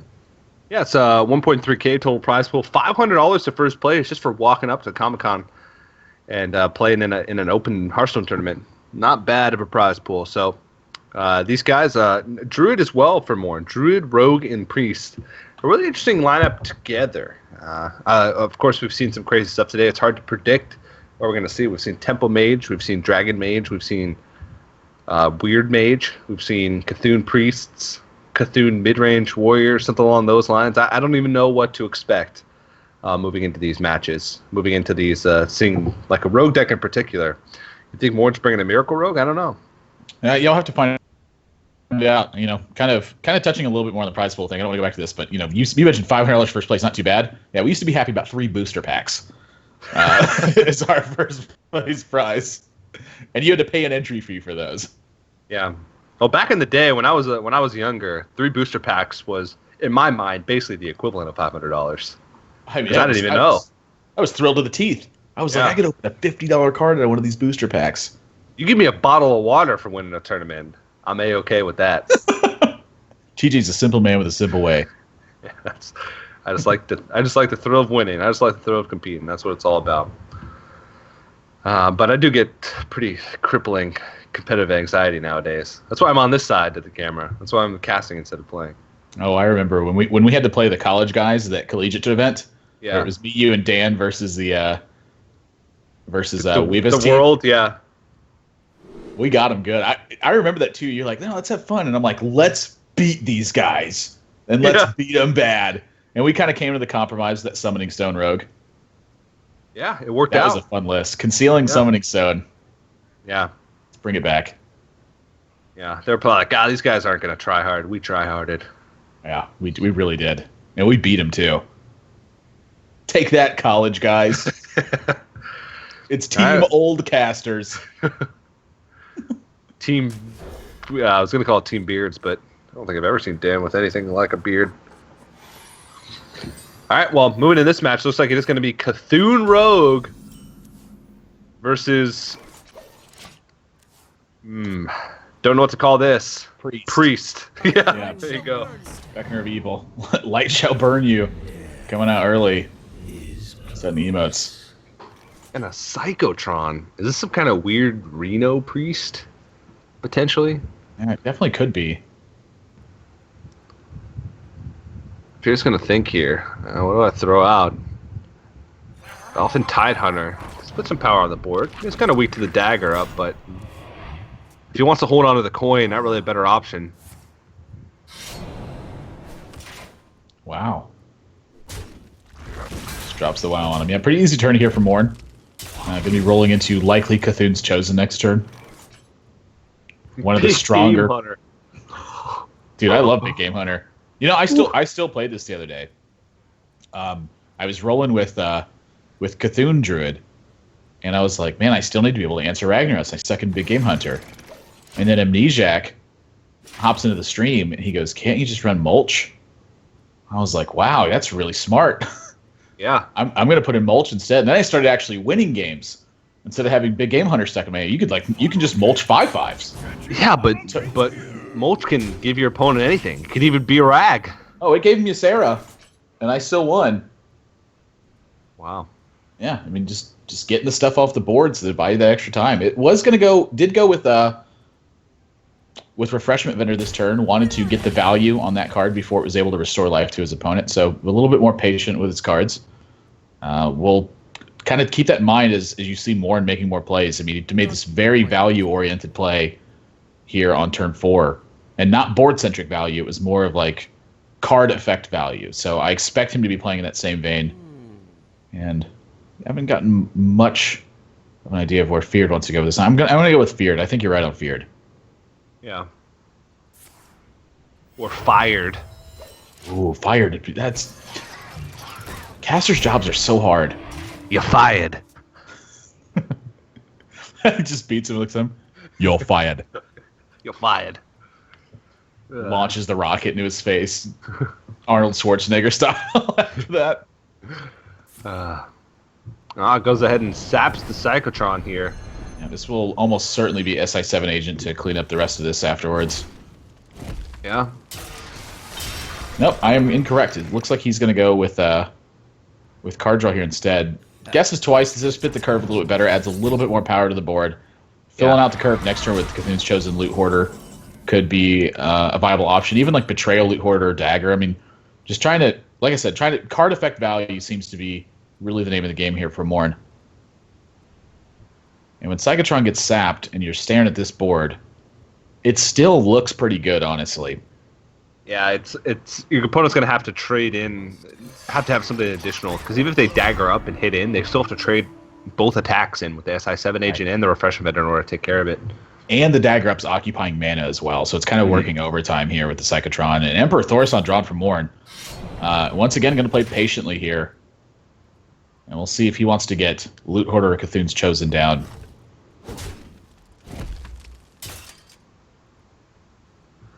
Well, he's going to make the trades.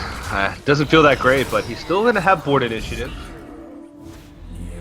Yeah, that's the most important part, I think, of this entire game plan right now. I mean, his hand is, relatively weak in terms of the answer department. So being able to have stuff on board so that way your opponent can't just play some major threat and not have a check to it's very important at this juncture. We do have word that Morn is actually cosplaying as a spooky skeleton. No reaction? No? Okay. He's wearing a skeleton shirt. Come on. I was trying to figure out what the spooky part was. I mean, I think it's a cool shirt. I'm not seeing the spooky part. Because all skeletons are spooky. That's why. Are they really, TJ? Yes. We just got word from production. TJ is 5 years old.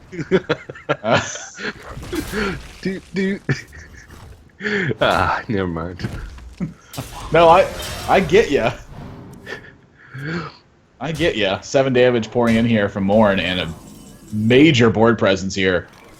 And Eater of Secrets, pretty solid versus Freeze Mage. But in this one, he has no way to swing this board back at all. I mean, this is a stranded hand. Yeah, very much so. We talked about this earlier, too, with Priest. Priest is a lot of situational cards, so when your situational cards line up really well, you can pretty much stick it to your opponent. But when you're in situations like this, and you have Shadow or Death, Big Game Hunter, Eater of Secrets, like none of these cards match up against what Morn's brought at all. And there's the Reno in a hand, too. So this is a Reno Cthulhu build. Wow. From Morn. Interesting choice. Wow. A lot of times you really only see that in Warlock because Cthulhu and Reno Jackson sort of have anti-synergy. Cthulhu sort of needing buff cards. But I mean, even with just one of, so you can buff it pretty big. Beckoner of Evil, Twilight Elder, Cthulhu's Chosen. Even Blade of Cthulhu for Rogue, which is one of their class cards, which can really get your Cthulhu going, depending on what minion you're able to take out with it. It's quite expensive. Yeah, that's honestly one of the cards I've been kind of impressed with. I played a little bit of Reno Rogue, of the Cthulhu Rogue, and Blade of Cthulhu is not a joke. I mean, I popped a Ragnaros with that card, and then followed into Cthulhu. The next turn, it's pretty darn savage. But in this position, once again, I feel like more just having such heavy board control this game has been the big difference.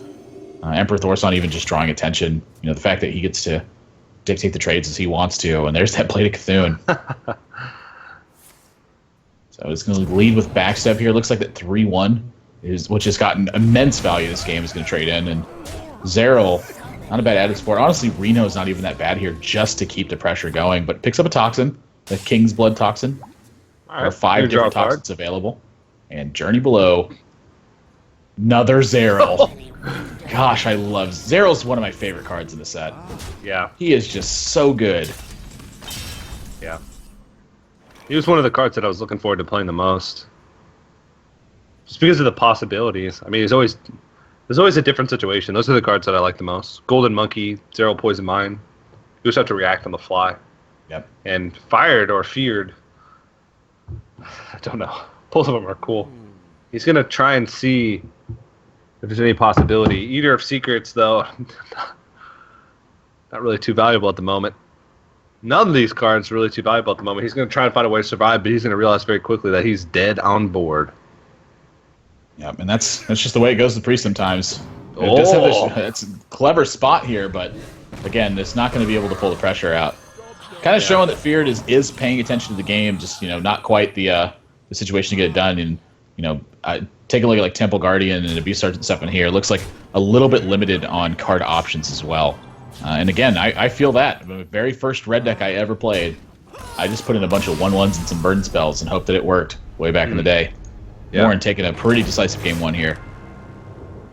All right, well, now that the Cthulhu Reno Rogue is out of the way, Feared's really, his potential is opening up now.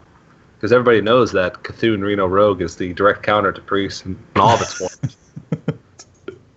It's definitely not a bad build versus some of the control decks. I mean, the fact that you can sustain for so long, and then against even some of the aggro decks, the ability to kind of just keep going the entire time can make a really big difference on the game. So, liked what he's brought into this one. We'll see if he can duplicate the success with the rest of his builds going forward.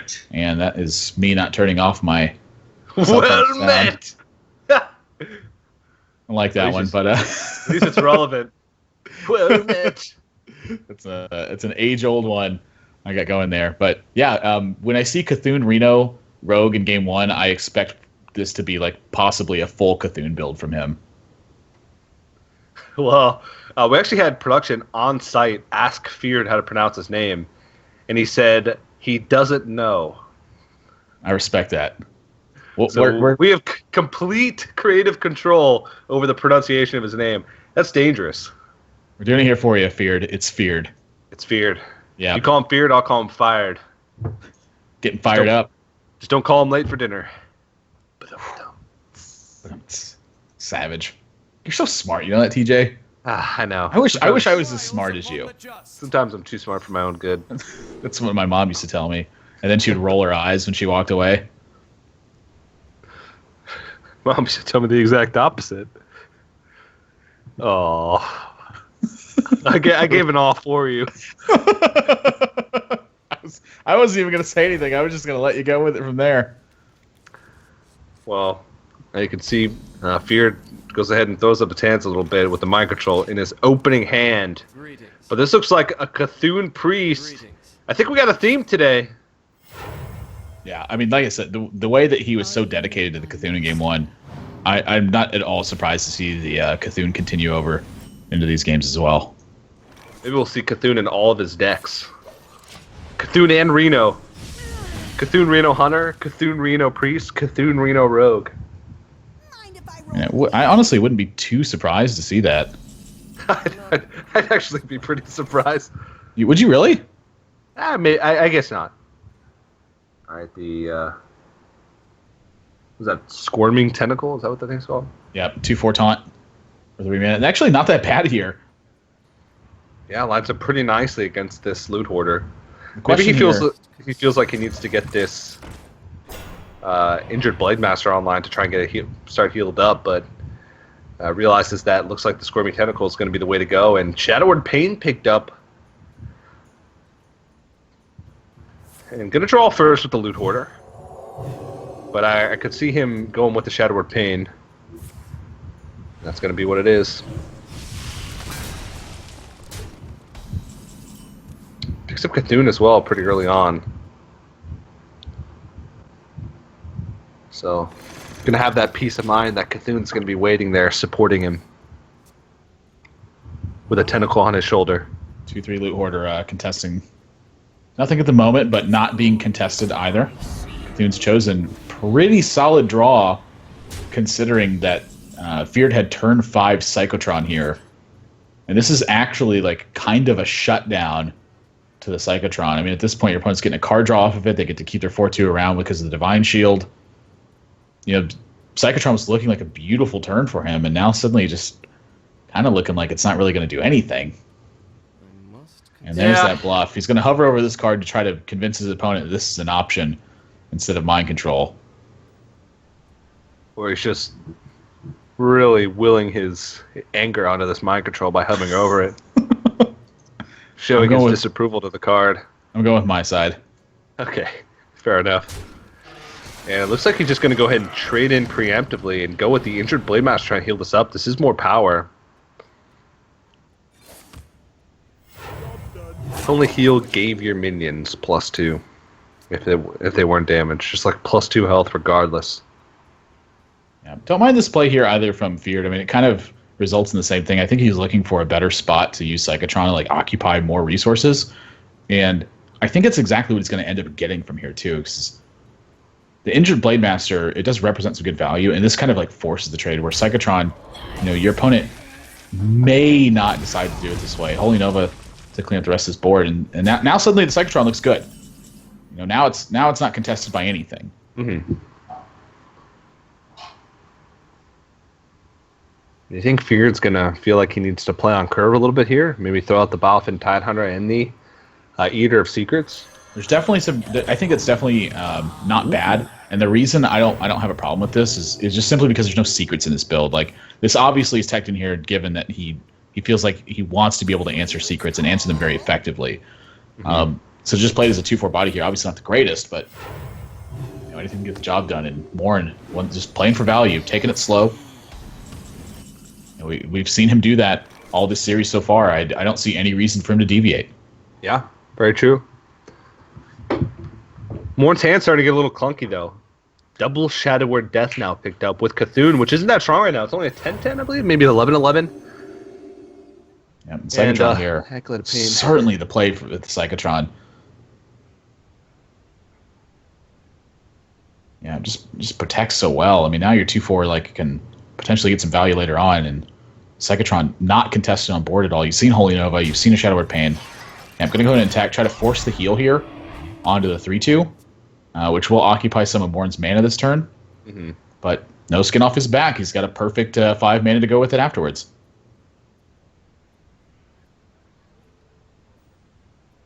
He's going to draw here first with the Loot Hoarder.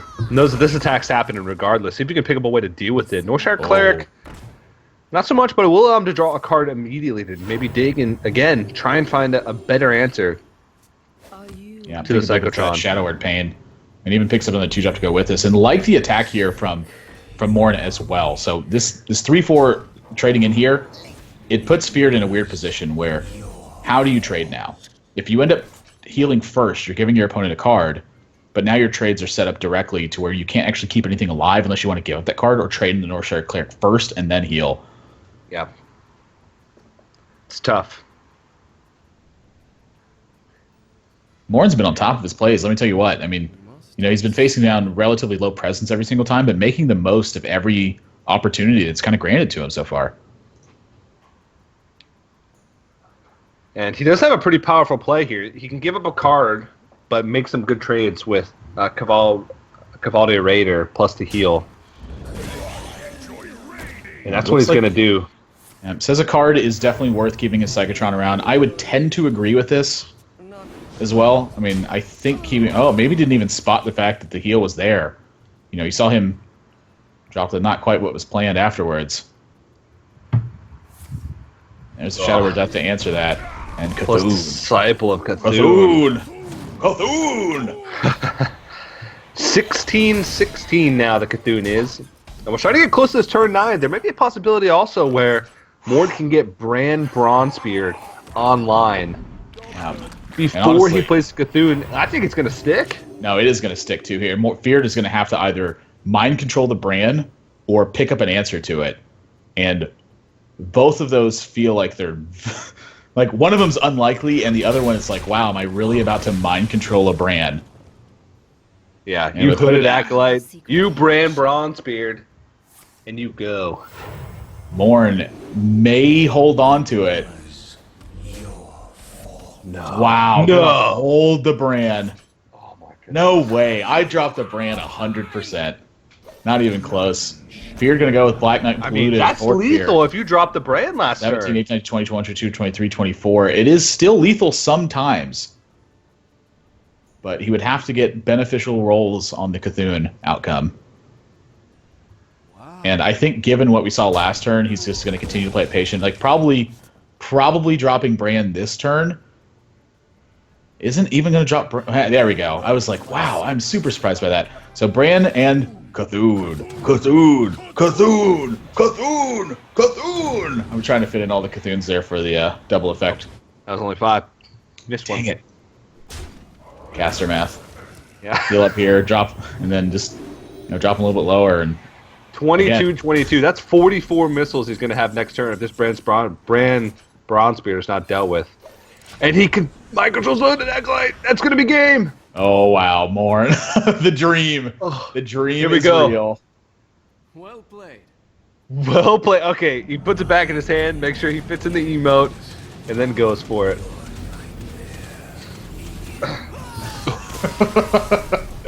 Gosh, I love Cthulhu, TJ. It's pretty great. There's like 3 things in the game I like, which is like number 1, smorking him down, number 2, tanking up, and number 3, Cthulhu. That's all I like right now. Nothing else? I'm trying to think of something. I A lot don't. of great things. You know, I play a little bit of Druid, but I play the Cthulhu versions. The Yogg is pretty cool too. I'm a fan of Yogg, but man, Yogg early on to me was like really kind. He's like, yeah, here you go. Here's some great spells. Everything's perfect, and I got really addicted to it. Here, take an Arcane Intellect. Take a Fireball to your opponent's face. And that's when all the bad stuff started coming. Yeah. Like the one I had the other day, the Yogg Saron, it casts Ball of Spiders. I was like, yes. Then it casts Call of the Wild, and I was like, yes. And I was like, wait, none of my guys are green. And then it casts Twisting Nether, and then it pyros my own face. And I was like, Yogg, what are you doing to me, man? Come on. We had this game. Looks like Cthulhu Druid is the third build as well, full Cthulhu. And, Not surprised the slightest. Feared playing a mage build here is going to try to work his way up the curve with Spellslinger, Tazdingo, and Wind Fury Harpy. Have some spells along the way to handle some minions and help to get going. But this is a really nice curve. He's going to be able to even keep ramping up with this Mire Keeper. I don't think he even needs to ramp up. He can just summon a slime if he feels like it, but Now, he's going to opt to ramp. Yeah, I've been in that situation before where I choose not to ramp up, and then 2 turns down the line, I'm like, man, I wish I would have ramped up. Yeah. I guess ramping up, I like that too. If it's something that's one syllable and then the word up afterwards, or sometimes following, like upstairs, ramp up, tank up. What about down? I like all the ups. I don't like going down. Going down is There's a lot Especially- there's a lot of good things that end with down. Like If get you go- down. if you're going down in the earlier rounds, it's like, I mean, I'm gonna go down swinging. I mean, going down is really the only bad version of down. Like, I mean, it's just losing. But I mean, like, if you're- get down, Like if you're going down, that means you were number 1 with the bullet. up, And down. And that's the only situation I was trying to occur there, and it's just going way over TJ's head. I just spouted out like the full chorus of that Fallout Boy song. Opposite of down. Like, that's a good one too. He's just off on his own tangent. He's just leaving me out to dry. Sugar, we're going down. This is a great cast. Now, Hero Power and Tentacle and Zoth is trying to get some semblance of presence on this board. You know, it's actually funny that Morn has drawn Bestial Wrath, because if he picks up Druid of the Claw, he can actually use the Bestial Wrath on Druid of the Claw, and that's pretty sick. Wants his extra Cthulhu buff here on the Crazed Worshipper. Usually I'm pretty satisfied when that guy takes 1 damage at a time. Yep. Oh, the Black Knight! Now, that being said, wow, I'm really surprised by that. So quickly goes with Polymorph and Hero Power. I think I would have liked to see the Tazdingo come down here. Or maybe even just Hero Power pass, and then try to set the Black Knight for the next turn, get a clean trade on it. If he played Black Knight in this turn, it actually was going to just die to the 4-1 in Hero Power. Oh, he knew. Wow. He knew. That's another thing, too, is Fear's going to know that Dark Arakoa is in the Druid Cthulhu builds. It's not like a mystery at this point. Yeah. Here we go with the Bestial Wrath. Get him for 3. Might as well, but this is the cleanest Black Knight of all of the Black Knights. Yeah, it's been a while since I've had the old Black Knight on the 5-10. Swing! 5-7. That's what Black Knight sounds like. Swing! Yeah. It's a bicycle. It's a swing! A swing and a miss. I remember when I was a kid, I thought that Schwinn bicycles were just the coolest thing ever. Like, I wanted one so bad. And now they're back. Because of hipsters.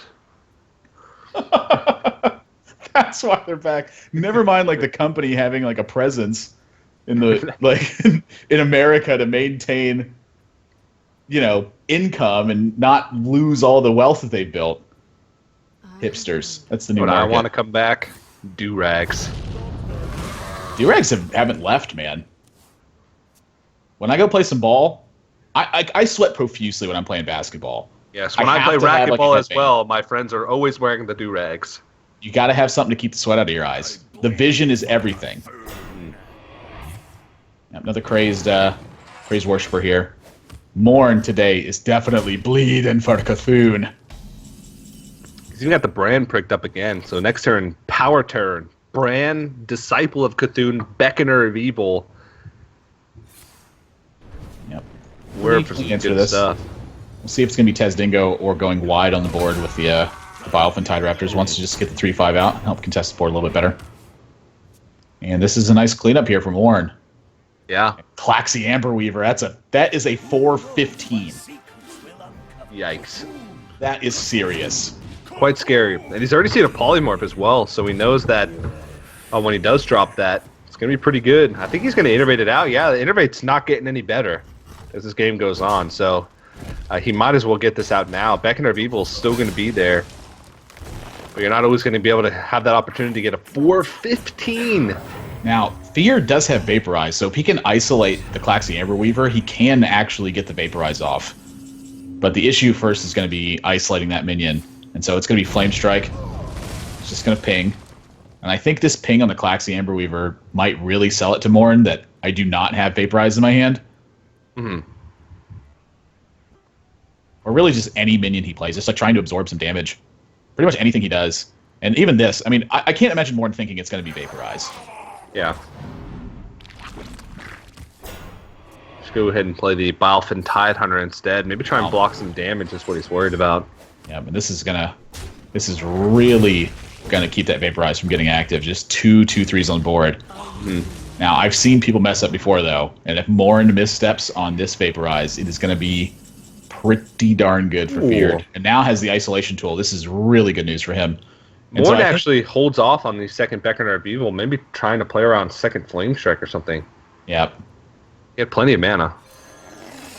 Mana Worm. So play the Vaporize. Wow, this might really sell it here. This is a risk though. I mean, if He's just all attacks in the on 2/3 this bluff. first, Well played. just drops the well played. Yeah. Gosh, I don't know about this one. He's going to Vaporize the 2/3. It looks like. More than just taking the value he can get from his 4-15 that he's had in play. He's checking for all these secrets. Plays around Mirror Entity. Plays around Effigy. Yeah, well done. Plays from around Fear. Duplicate. I'm sorry for Morn here. Gonna check Very for well Ice done. Barrier. Either Counterspell or Vaporize. And nice checklist going on there for him. And Now, this is... Frostbolt Cold Blood. Yeah, I mean, this is 16 damage. Now, the other thing that can happen, too, though, is if Feared Frostbolt's the 3/3, plays Cold Blood on the 4/8, and Big Game Hunters it, he's got a 4/5 Wind Fury on board, and I think that's just enough. And we'll see if he spots that. Now, he's taking the damage here, Yeah. but he is going to clean up this 4/8, and I'd really like to see him make some effort to try to protect this. Honestly, I don't even know if cleaning up the 4-8's better than just taking the damage. But either way, it's just... He's in a spot where he can actually win the game now. Like, if Morn draws something big that can get big game huntered, and then Feared can add anything alongside of that, now Emperor Thorson is not in that big game hunter. This is exactly what I was talking about earlier, where you can mulch 5/5s, but you can't big game hunter them.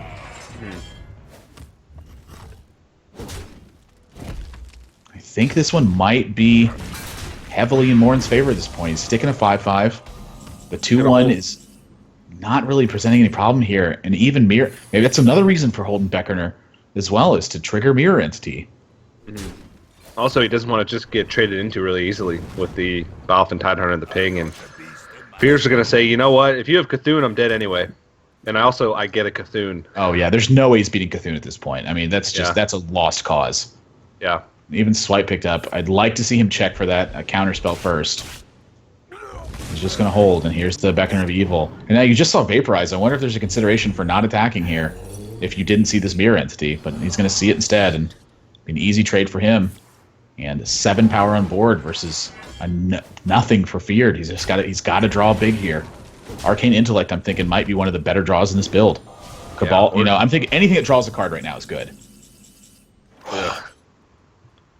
I mean, it will contest. And he's just going to go ahead and ping off this Emperor Thorsan. So in case Morn decides to go with the value trade of Beckoner of Evil, he's still going to keep something around. Yep. Oh, Amber Weaver, a big draw off the top. Cthulhu would have been the best because it just would have ended the game on the spot. But I'll take a 410 any day of the week. And the lead continues to be big for Morn here. Very patient play we've seen from him. Feared once again. He's something that draws a card. Arcane Missile. Oh, that's like. I think I'd rather draw Innervate now, just so I could really complain about it. But yeah, Disciple of Cthulhu. Might as well just hold on to it.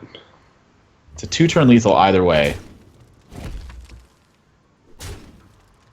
And Feared has to have it right here. And that could buy him another turn, but is that enough? 5 minutes in his eyes. That won't buy him another turn. That's going to do it. Morn's going to lock the series up 3-0. Full Cthulhu build from him. And that's what I like to see. I am a big fan of Cthulhu. And he's played it well. He's going to go ahead and draw his extra cards here. Mm-hmm. So he still had LDs. He really wants to just see Cthulhu. Just have it in his hand. To have and to hold. That's going to do it. Morn. Honestly, liking his builds. I think he played pretty solid. I'm picking Morn to go far today. Yeah, definitely have to see, but in this match, he was going to take, like you said, 3-0. Feared he had some interesting decks, but at the end of the day, just couldn't hold up to the Cthulhu decks of Morn, and he's going to fall. Morn moves on, getting close to that $500. Really cool decks today. Really cool decks. Lots of Cthulhu. That's what I like to see in these open tournaments. This match kind of illustrated the importance of having the right tools for the right job as well. A lot of situational cards for Feared. I imagine some of the choices we've seen a bit more limited in collection. Yeah. But, it's just a matter of time. Amnesiac, guy who won the North American Winter Championship, won $25,000. He's 15 years old, very mature, very smart for his age. He actually has $0 spent on Hearthstone. He purely started playing Arena, grinded up the decks, and started playing from there. He literally has $0 spent. It's not an impossibility. And this is a guy who won a championship. So, if you're out there trying to get the cards too, just be diligent and patient. Use the resources at your disposal. Research arenas. Try to build a collection that way. Yeah, play a lot of Hearthstone, just like the rest of these guys did. We got a chance to Amnesiac played in the America's Championship, which I got a chance to cast in the last season, and we got a chance to look at some of the stats of the players competing. And Amnesiac had by far the most games played. And it was kind of funny because he'd just been telling us, I don't really have much time to play Hearthstone because I'm busy with school and sports and things like that. And he had something ridiculous, like 40,000 games played. So it was pretty funny. But he's dedicated to the game, and you got to respect that. I mean, that's one of the reasons why he's so good. Doesn't watch TV, he plays Hearthstone. Yeah, exactly. And I think that's exactly what it is. I mean, I played a lot of games when I was his age, but I also did a lot of other things, and I still had a lot of time to play games. So I figured if I cut out all the other dumb stuff that I did. I could have probably honed a craft like Amnesiac has, but alas, I did not. I honed the craft of eating Cheetos and you're painting people in an awfully good light here, TJ. All the dumb stuff I did. There's nothing dumb about watching TV, man. There's some good stuff out there. House of Cards, Game of Thrones, man. I watch them all. Nothing dumb about eating Cheetos. They're good. Unless you're me right now, disobeying doctor's orders should be doing that. Yeah. Yeah. Well. Thanks, doctor. Helping me live long. Dang nabbit. All right, well, still got plenty more Hearthstone action today. I got a couple more matches here at the Philly Comic-Con Geico Open. And then, of course, we got that feature tournament number 3, Group B, happening later on in the day. So we'll be here for a long time. We hope you guys will stay with us for a long time as well. But we are going to have to go to a quick break before we jump into the next match. Don't go anywhere, guys. More Geico Open from the Wizard World Comic-Con right after this.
Hello, everybody, and welcome back to the Geico Open at the Philadelphia Comic-Con. My name is TJ. I'm joined once again by That's Admirable. And we got another matchup for you. It's going to be BD Schools taking on Maravet.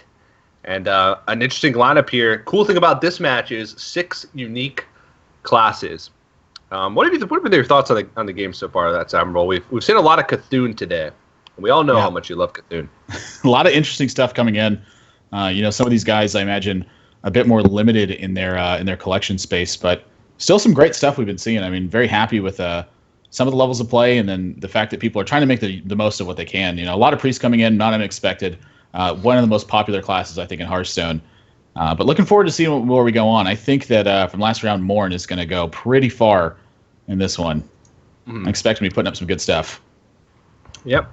Well, this match should be interesting. We've seen all of these classes today except for Warlock. It's going to be the first Warlock we've actually seen, which is really interesting because Warlock in tournament play, in really high-level pro tournament play, is one of the most popular classes. Yeah. And we've seen more Priest than not, like you were talking about, which is one of the least popular classes. So really cool dynamic. And we'll see what kind of Warlock BD Schools has brought to this tournament. Merivette, on the other hand, has Rogue, Mage, and Warrior. Rogue, the only Rogue we've seen today was the Morin's Cthulhu Reno Rogue from the last game. So I wouldn't be surprised if we see 0 Miracle Rogue at all today, just because it's not a lot of deck that a lot of people enjoy mastering. But we'll definitely have to see. It's a possibility, and I'm looking forward to seeing what we have in store. The fun thing about these tournaments and casting these tournaments is you never know what card you're going to see drawn off the top of the deck, and it's always full of surprises. Like that, the Reno Jackson deck. All the decks so far that we've seen today, I look at the open hand, I'm like, wow, this could be Reno Jackson. So it's kind of funny to think that that's the case. Yeah, certainly looking forward to seeing what else can be brought here. But yeah, like you said, it's been super popular so far with Reno, and I'm sorry, with Cthulhu. And I think you're spot on with your prediction as far as what we're going to see from the rest of the decks so far. I mean, I think there's a real possibility we don't see any Miracle Rogue at all. I feel like it's not really like a fan favorite of some of these guys. Just more of the traditional. Let's play some cards. Let's have some long games. Not trying to be too combo oriented. Just build to one big thing and get you. Yeah, I was gonna say maybe we won't even see many meta decks at all so far today. We saw a couple shamans early on, but they also had just some weird inclusions that weren't meta. But that's an Arch Squire. That's a Totem Golem. But that's also a Gurabashi Berserker. So a little bit of interesting stuff going on here. The light protects me. I'm curious to see where this one goes exactly. Looks like a pretty standard deck so far from BD Schools. And Merivette, I wonder what that cosplay is. We've got word that it's Sora, which I believe is from Kingdom Hearts game. I think so. I believe you're spot on with that. Actually, I was looking at that and it looked kind of familiar. Sora Kingdom Hearts. Let's just Google it here. Yeah, that's exactly Sora from Kingdom Hearts. I knew it looked familiar. Pretty cool. Cool to see these. I think we broadcasted another open. I don't remember if it was probably casting with you because we cast most of the ONOG stuff. ONOG Open at was it PAX East? Yeah. So along those lines in the earlier rounds, we saw some cosplay as well. So always cool to see. I like casting these types of open events. The PAX, it was the PAX Major. And this looks like a pretty normal deck from BD Schools. I was talking about the Shaman deck, but I'm interested to see how these Gurabashi Berserkers are going to do in this deck. I mean, it's a card that makes some sense. Those things can get out of control really quickly. I've actually toyed with this card a little bit this season. So when I was going through the Grim Patron phase, where I was not sure what to use in Grim Patron, I personally had included 2 copies of Arcanite Reaper because all I wanted to do was play Arcanite Reaper and hit him in the face. And you combine it with Kor'kron Elite, and your opponent has to kind of answer what's going on in a defensive manner, and that opens up a window for Grim Patron. Well, I found that to be a little bit too slow, so I started replacing the Grim Patrons, and the Grim Patrons at times they've been Sylvanas and Cairn, which is kind of more the tempo oriented, so I went away from that. I tried them as Argent Commanders, which I actually found some pretty good success with in combination with it was turn 4 Kor'kron, hit him in the face, Arcanite Reaper, hit him in the face, Argent Commander, hit him in the face. It's a lot of damage that gets built up. And I found that was being a little bit too weak to some plays. So I actually tried out Gurabashi Berserker as my 5-drop. And it didn't work too bad. The problem with it was this exact style of turn. When Shaman has Thing from Below or Flame Wreath Faceless, the Gurabashi Berserker was kind of valueless. And that was what ended up driving me away from it. But I've toyed with the card a bit, and at times it can get crazy. Like against Druid, it's just absolutely insane. Against Warlock, the card can get tremendous amount of damage built in. You can combine it with 2 whirlwind effects, like Ravaging Ghoul, just a whirlwind on its own. Stuff gets out of hand quickly, and that's going to be Flame Tongue Totem getting buffed here. This may be a little bit. This may be a little bit out of place here. I think I would like to see execute this turn. You know, that isolates the Flame Tongue Totem. We talked about this yesterday too. Isolating Flame Tongue Totem is like the thing to do against the card because your opponent feels compelled to protect it, and then oftentimes leaves them vulnerable in that situation. Yeah. Merrivet's going to end up taking a lot of damage in the next couple turns, leaving that thing from blow up, and maybe trying to set up to allow this fireworks to do some work, but doesn't even swing with it. So definitely have to see what the plan is here. Honestly, if I'm in B School's spot, I'm looking at killing that 2/2. Yeah. I mean, it's to me, this play looks like your opponent is not even anywhere close to having an execute. Yeah. Oh man! Wow.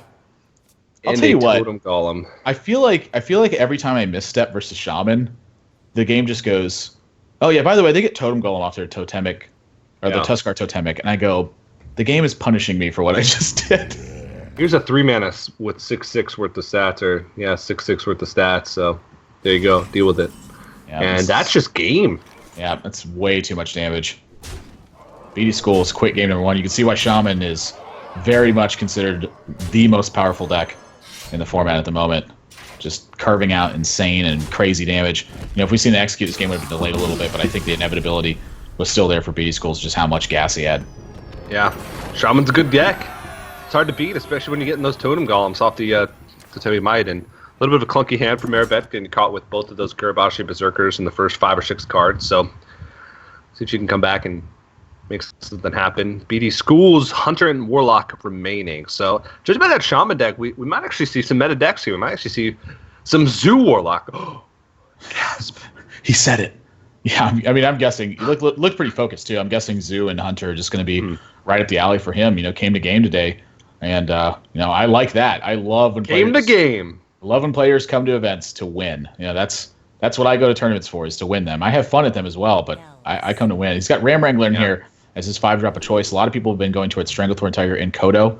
He's going more for the explosive opens here. And with Eaglehorn Bow, Freezing Trap, King's Elec, I imagine you want to keep the 2-drop, have the Eaglehorn Bow to answer, picks up a second 2-drop, and a very nice curve for him. But you find him curving into 4, it's going to be lights out. Merrivet mulligans into an awfully heavy hand here. There is no play before turn 4 available here.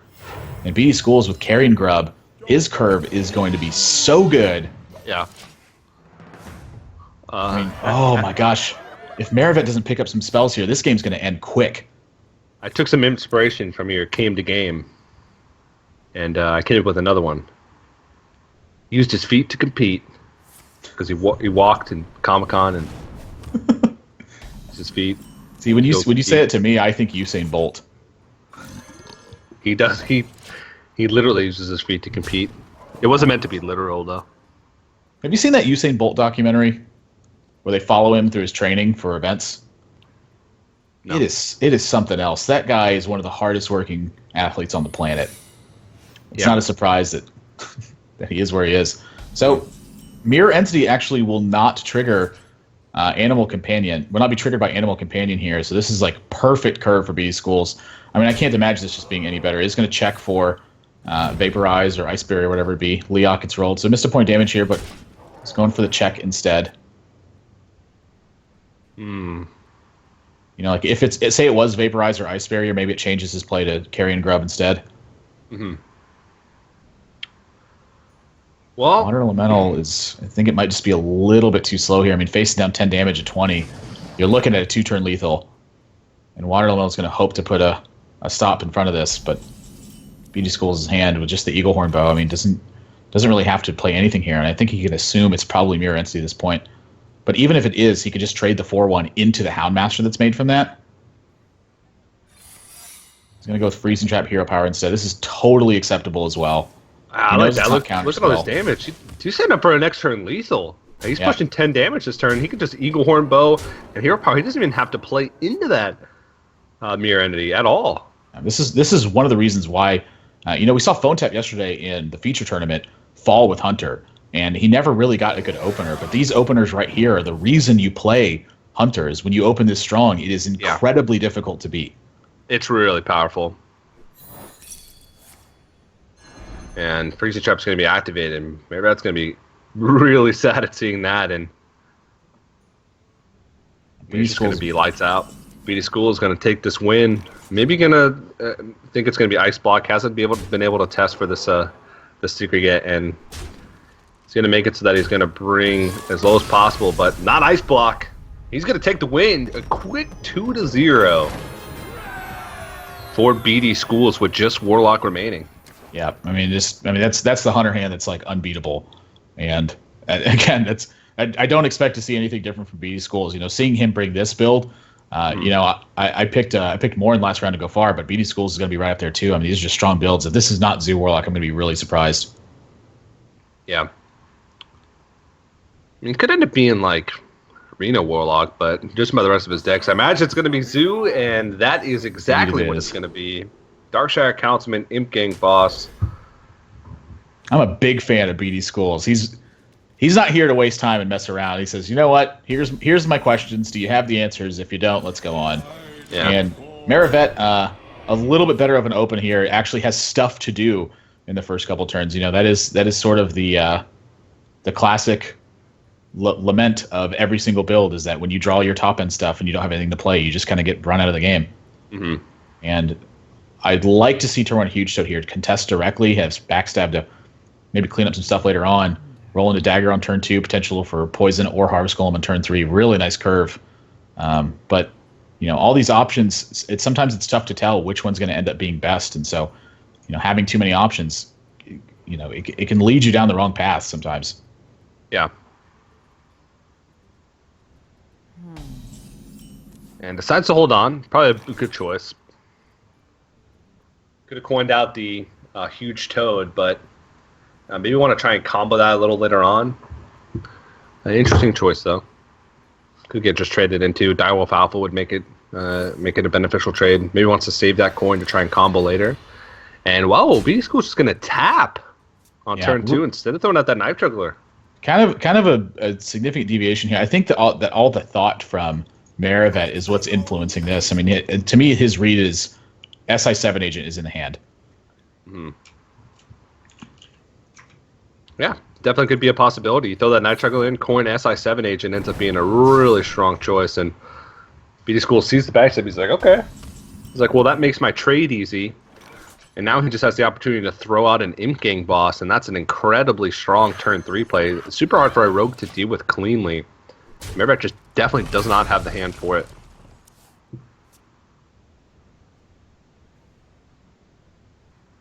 And Dark Iron Skulker picked up into the hand.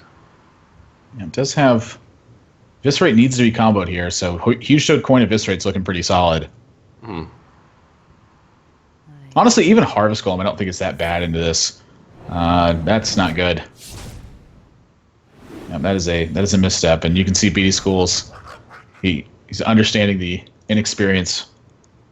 Yeah. On here, but again, this you're going to get a wide range of players in events. So this is a walk up and play event. So we have players here for starting the game. We have players who are spanning all ranks right now. Yeah. This is sometimes you see this stuff happen, and Defender of Argus picked up. This is looking so good for BD Schools. Yeah. Opts to go for the Knife Juggler instead. Maybe hoping to get a beneficial trade. Knife Juggler also, of course, has that synergy with the Imp Gang Boss. You can get a little bit extra damage to face. BD School's just going wide with the board. He's thinking, do I want to give up my life tap? And he says, yes. Why, yes, I do. Thank you very much. And gives a little fist bump at the the Huge Toad Juggle hitting his Imp Gang Boss, getting an extra juggle, getting an extra 1/1. Not too shabby. Yeah, I mean, this is Tauren. Kind of a dream turn here for BD Schools. Looking like a N'Zoth rogue or something like it. We see Harvest Golem in the hand. We've already seen Loot Hoarder, a Huge Toad, all Death Rattle minions. Yeah, rogue has some of the more utility Death Rattle minions too. I mean, we're looking at Undercity Huckster, Zeril, Tomb Pillager, a lot of stuff to work up the curve. Very different from like some of the N'Zoth decks you see traditionally out there, where they want to play the bigger Death Rattles and then scale into N'Zoth. This deck's looking to play lots of small Death Rattles, and then on turn 10 just have that one big swing with N'Zoth to just resummon so much board presence that it's overwhelming. Mm-hmm. Yeah. Ooh. I guess it doesn't matter too much there. Still going to trade that in there. I would like to see that Juggler go face just because of a little bit of wasted damage, but definitely not the end of the world. And I can imagine we're just going to see a Defender of Argus here. Yeah, I mean, your opponent didn't deal with a Knife Juggler last turn also, so he may be thinking about second Knife Juggler here. But if that happens, he's actually going to run straight into Dark Iron Skulker. Looks like he's going to go with Life Tap here instead. Yeah, and even still, Skulker looking pretty good here. Yeah. So 21 facing down 3 power. Can this board get turned around by Maravet? I imagine Fan of Knives would be a pretty welcome pickup as well. Is that a Loot Hoarder? Yeah, I believe it's a Loot Hoarder. Yeah. Skulker is just by far the best play. You get to kill 3 minions with it. Granted, one of them sticks around, but you're going to have to get to that guy eventually. Yeah. Not too bad, though. Looking like Knife Juggler and Forbidden Ritual here for BD Schools, nodding his head. Whoa, that's a lot of damage. 10-11 right now. 12-13 with the Defender of Argus. Yeah, I like Knife Juggler Forbidden Ritual. I also like Knife Juggler plus Defender of Argus, but missing out on 4 juggles is hard thing to pass up, especially as long as you just hit 2 of them. You're able to make the easy trade with that extra 1/1. And does hit 2, will hit 3.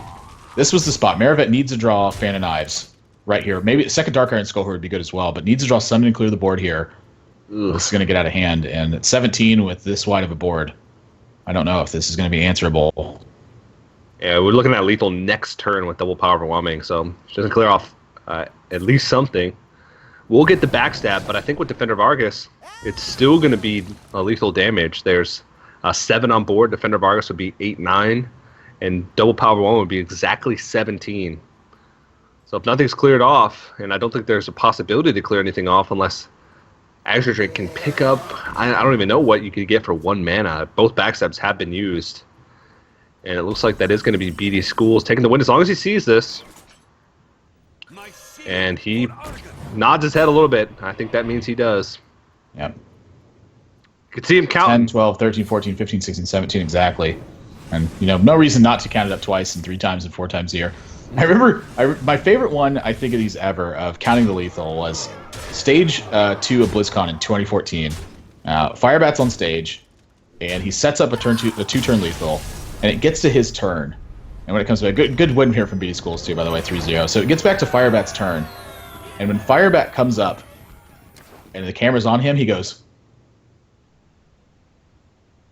and he literally starts counting it like 4 times on his hand before he makes the motions for it. He's like, this is not the time to mess up.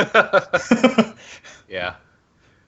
Yeah. And especially in even a tournament of this caliber, these might be the only tournament, or if not the biggest tournament these guys have played in. So making it onto that next round, and that was round of 32. So that was the last game of the round of 32. So we're gonna move on to the round of 16 going up next. So starting to get pretty close to that money.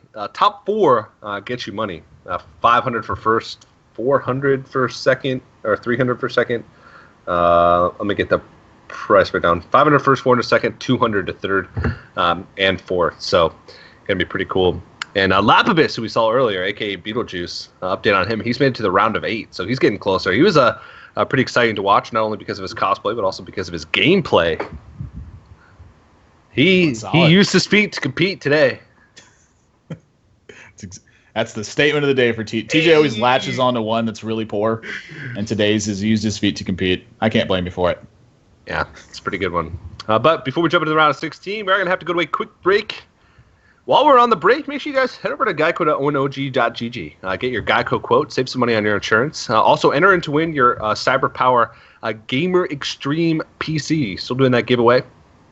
And also, you can sign up for the next Geico Circuit Open, which is going to take place on June 16th. If you're a U.S. resident, get on there, sign up. It's pretty cool. You can get that tournament experience. Of course, that's what ONOG is all about, is giving players that chance to get a pro-level experience. And the best way to do it is by going to these opens, like the one we have today at PhillyCon, and by signing up for the opens online. And that's at geico.onog.gg.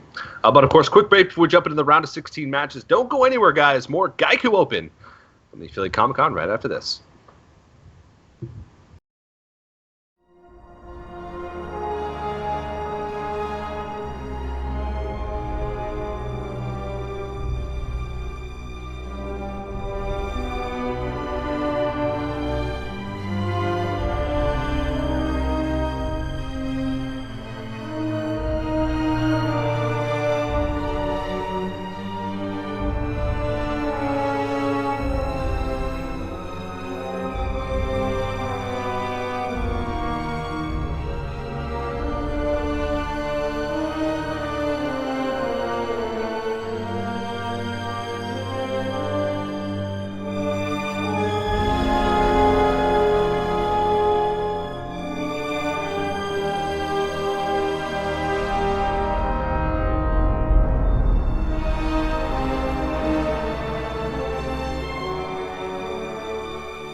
Hello, everybody, and welcome back to the Wizard World Comic Con at Philadelphia Geico Open. My name is TJ, and once again, I'm joined by That's Admirable, and we're about to jump into the next match, which is Croesus versus 7 minus N. And 2 Shamans and a Paladin. This is going to be the first time we're going to see Paladin today. And Paladin's a class that we haven't really seen too much of, even in across like pro-level play. There's all Paladin sort of rotated out, so I'm really excited to see that. What do you like about Paladin? That's admirable. If you were to go on a date with Paladin, why would it be? Well, it would definitely be the good looks and the brains of it. Anyone who's played with Uther knows that Uther's clearly one of the smarter characters of all the hero portions that are out there. And like I said, the good looks. I mean, that beard. Whew. Yep. It is handsome, if I may say so myself. I mean, I can't think of anything more handsome than a nice beard. Same. But yeah, Paladin, like you said, N'Zoth Paladin kind of rotated a little bit out. I think it got so heavily focused by the decks that were coming up after Chalky went DreamHack with it that was like kind of why it got pushed out of the metagame, is because everything was just kind of targeted at that build. So when I see 7 minus and bring it here, I think it could very easily be N'Zoth, but I know I've been seeing some of the Steward of Darkshire aggro builds actually apply some pressure, and they run Mysterious Challenger at that. Like if you get Noble Sacrifice down with Steward of Darkshire, the Noble Sacrifice actually lives because it gets a Divine Shield when it's summoned. And that's a really interesting interaction that Paladins didn't really have before, but now the ability to keep that around kind of plays the role that that Redemption was supposed to keep the Noble Sacrifice around. So that little bit of extra pressure can really go a long way. So curious to see exactly what he's brought here. But again, we've seen the wide range of decks so far. It could just be something totally off the wall. So there's no telling what it's really going to be. Yeah, I played around with a Secret Paladin with like a sort of an aggressively themed Secret Paladin that topped out at Mysterious Challenger. I really mourn the loss of Avenge, but it ended up working out pretty well. There's still a lot of good secrets. It's still a powerful body, and Steward of Darkshire has, like you said, a lot of those built-in synergies with Paladin decks that make it a powerful card, especially Stand Against Darkness. Ooh, the old Steward of Darkshire Stand Against Darkness is a combo that should not be taken lightly, especially. Okay, listen to this. You hold on to the coin, okay? On turn 10, you play Steward of Darkshire. Say stop. Sword of Justice. Coin Stand Against Darkness. Oh my god! Like it's. You lost me at hold till turn 10. Hey, there's a lot of decks that hold things till turn 10. It's a 3-card combo that effectively wins you the game. You summon a 3/3 and 5 2/2s with Divine Shield. Huh? Powerful. Hmm? It's almost like a Wisp of the Old Gods with a Fandral. Yeah. Except not as good. Except better, actually. Sometimes. It's like Violet Teacher. It's like Violet Teacher. Innervate Violet Teacher. Innervate. Power of the Wild. Power of the Wild. Power of the Wild. Innervate Power of the Wild. Which I got all from Raven Idols. Except not as good, because then none of your minions have Divine Shield. Oh, look at Croesus. Cosplaying The Shadow. That was a good movie. You ever seen that movie? No. That was one from, I think my parents let me watch. It was like the first PG-13 movie I think my parents let me watch. Yeah. I thought it was, when I first saw it, I thought it was Carmen Sandiego. Maybe I'm thinking of the wrong Shadow. Let me. No. I thought his cosplay was Carmen Sandiego. I'm thinking, or maybe I'm thinking the wrong Shadow. Sorry. But Carmen Sandiego wouldn't make sense. Because they're in Philadelphia.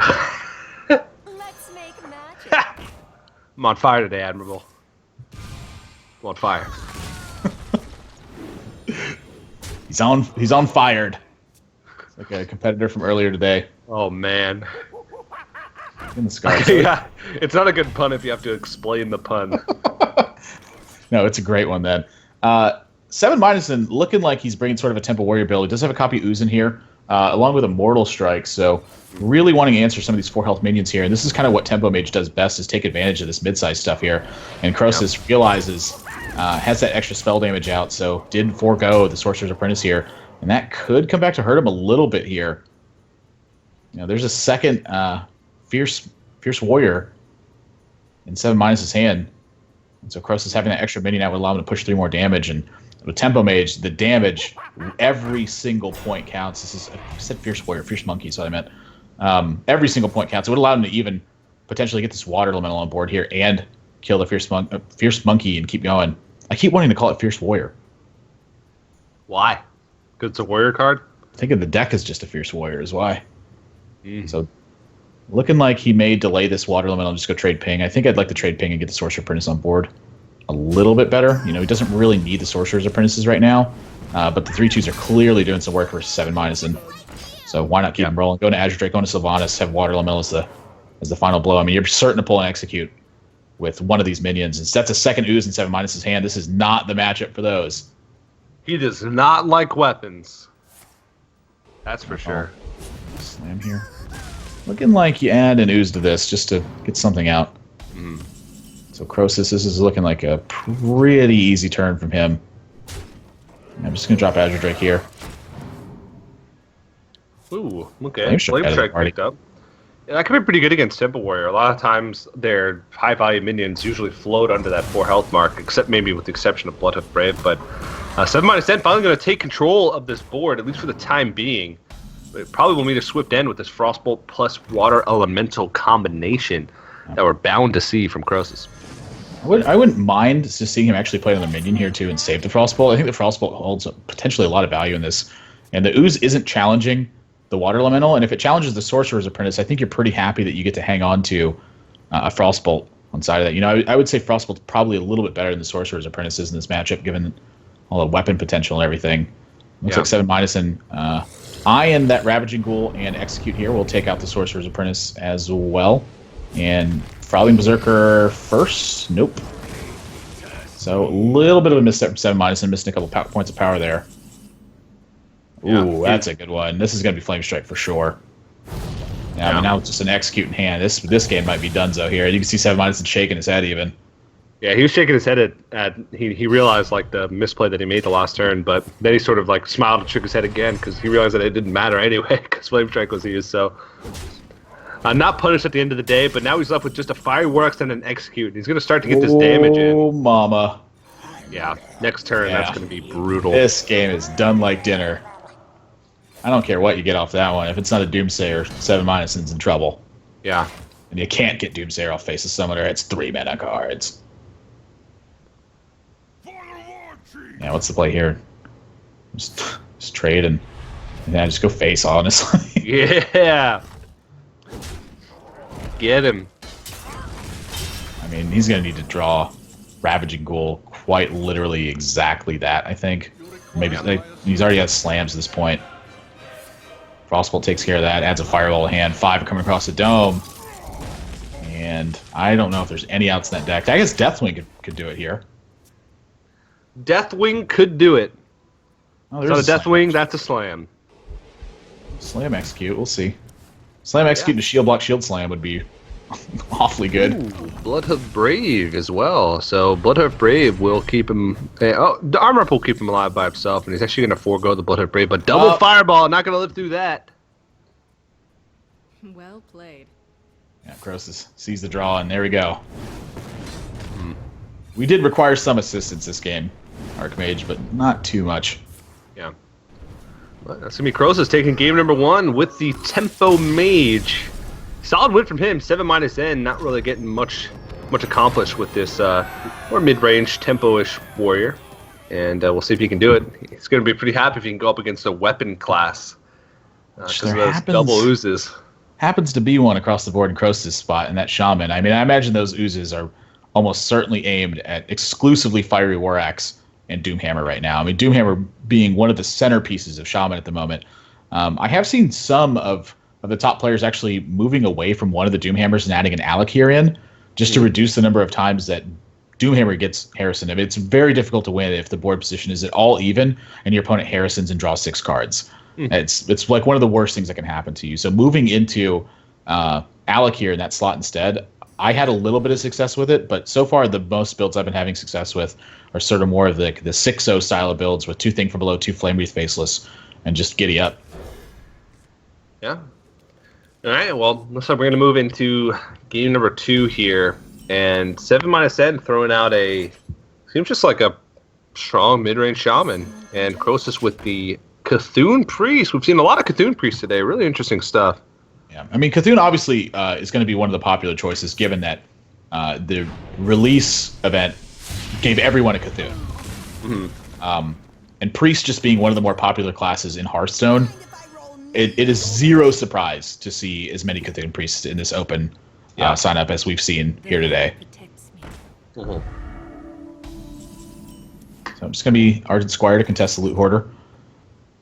And Twilight Elder, I imagine, is coming down. We've seen Croesus play pretty much on curve for his builds, and going into a 3-4, into a 3-6, and having Shadow War Paint to back that up is looking pretty solid. Yeah.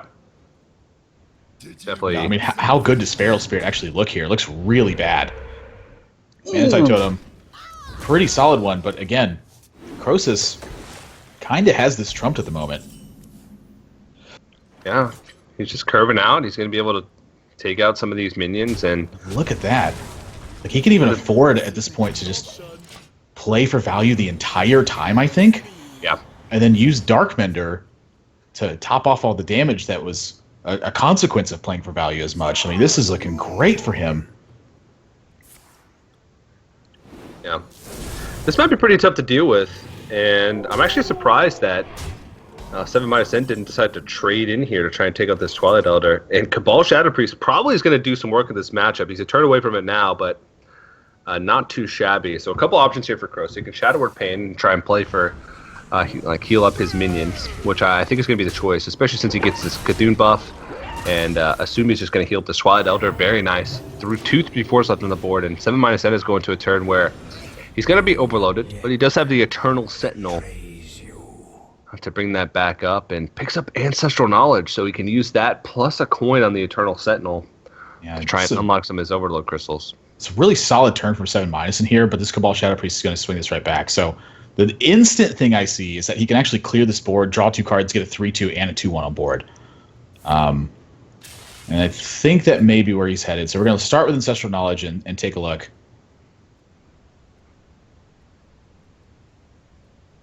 We'll see how he wants to play this afterwards. This is not the line I had in mind here. Oh, that arrow was really wanted to go to the face there. And it's going to the face! Yep. He says with the Doomhammer and the Rockbiter in hand that my plan has changed. I am pushing damage and hoping this is enough. Yeah. And that's when this Darkmender is going to rain terror on this. 6/5, go to 30, kill all but your 1/1. He's even just going to Cabal Shadow Priest instead. He says, hey, you know what? Expend your damage. Yeah. And I wonder if that's potentially... He's going face as well. Whoa, what? I don't know about this one. 7-, he's got...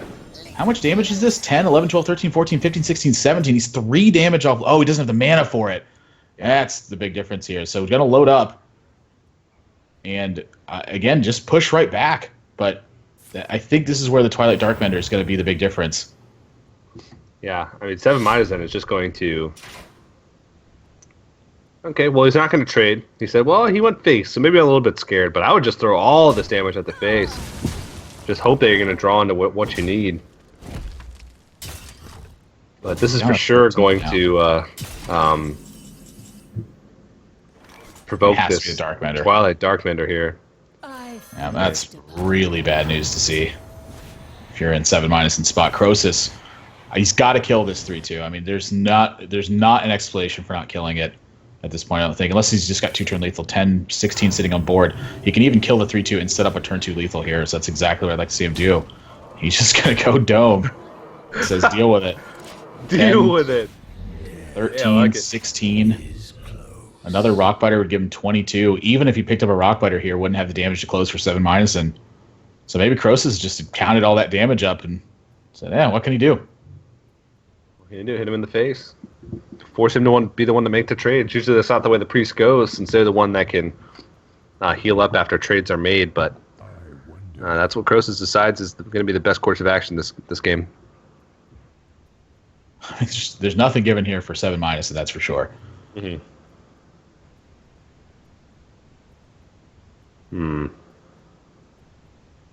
This is what happens when Cthulhu Priest curves out. It can get brutal. Yep. I mean, he's trying to think what the best course of action here, and I think it's just to try and Eternal Sentinel, load up the board, and hex down to try and save yourself.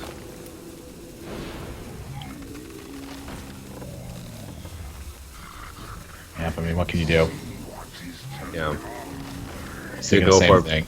But he shakes his head and he realizes, wait, I'm dead. Let me just get him as low as I can to assert dominance. He's got that deal 100 damage quest. Yeah. It's like, ah. And just for the man who has everything. Yeah. It's kind of an embarrassment of riches, this game for Croesus. Locks up game number 2. 1 to go for him before he takes this 3-0 victory. But 7 and trying to start this comeback train. He's got to win 3 straight at this point. But he knows he has to face off against Shaman. So that's going to open up those oozes a little bit in that warrior build. That Shaman build has Eternal Sentinel in it and Hex, so it might be able to fight against some of the Shaman pressure with this.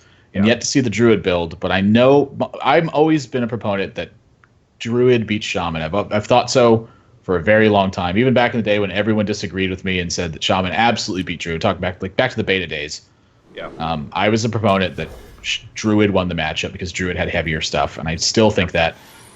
And here we even Ooze in the Shaman build for 7 and he has come prepared. All right, well, it's going to be a while before it's able to be used, though. That's the thing. Like, yeah, you can have Ooze, but if you get that into your opening hand, it's just going to be a dead card unless you want to throw it out there. And really like this play from Croesus. With a 1-drop in hand, coining out Totem Golem is usually the right play because you're putting more damage on the board early on. You can test more things moving forward in your turn, so definitely going to put himself in a great spot. And a lot of times this matchup does come down to that early board, unless one of these players has a swing card in their deck with either Lightning Storm or Elemental Destruction. It's going to be hard to come back. He needs an impactful totem here. Syrian Totem. I mean, it will remove this Divine Shield most likely, but that's about it. I mean, this is just such a strong Feral Spirit turn. He's going to go with Flametongue Totem instead. So that's going to trade off on the... Nope, not going to trade. We're just going to sacrifice this guy. And interesting here from Croesus. I mean, Feral Spirit looked awfully good this turn. Maybe Flame Wreath Faceless or Thing from Below is kind of on his mind at the moment, and that's why he chose to go with it this way. But even in the face of a Flame Wreath Faceless, I think the Feral Spirit lined up a little bit stronger against this. Does have an option to kill it now, but with this much burn in hand, I think you just go upstairs. This is going to trade off for sure. This is the easy one, but for the rest of this game, this is just face damage.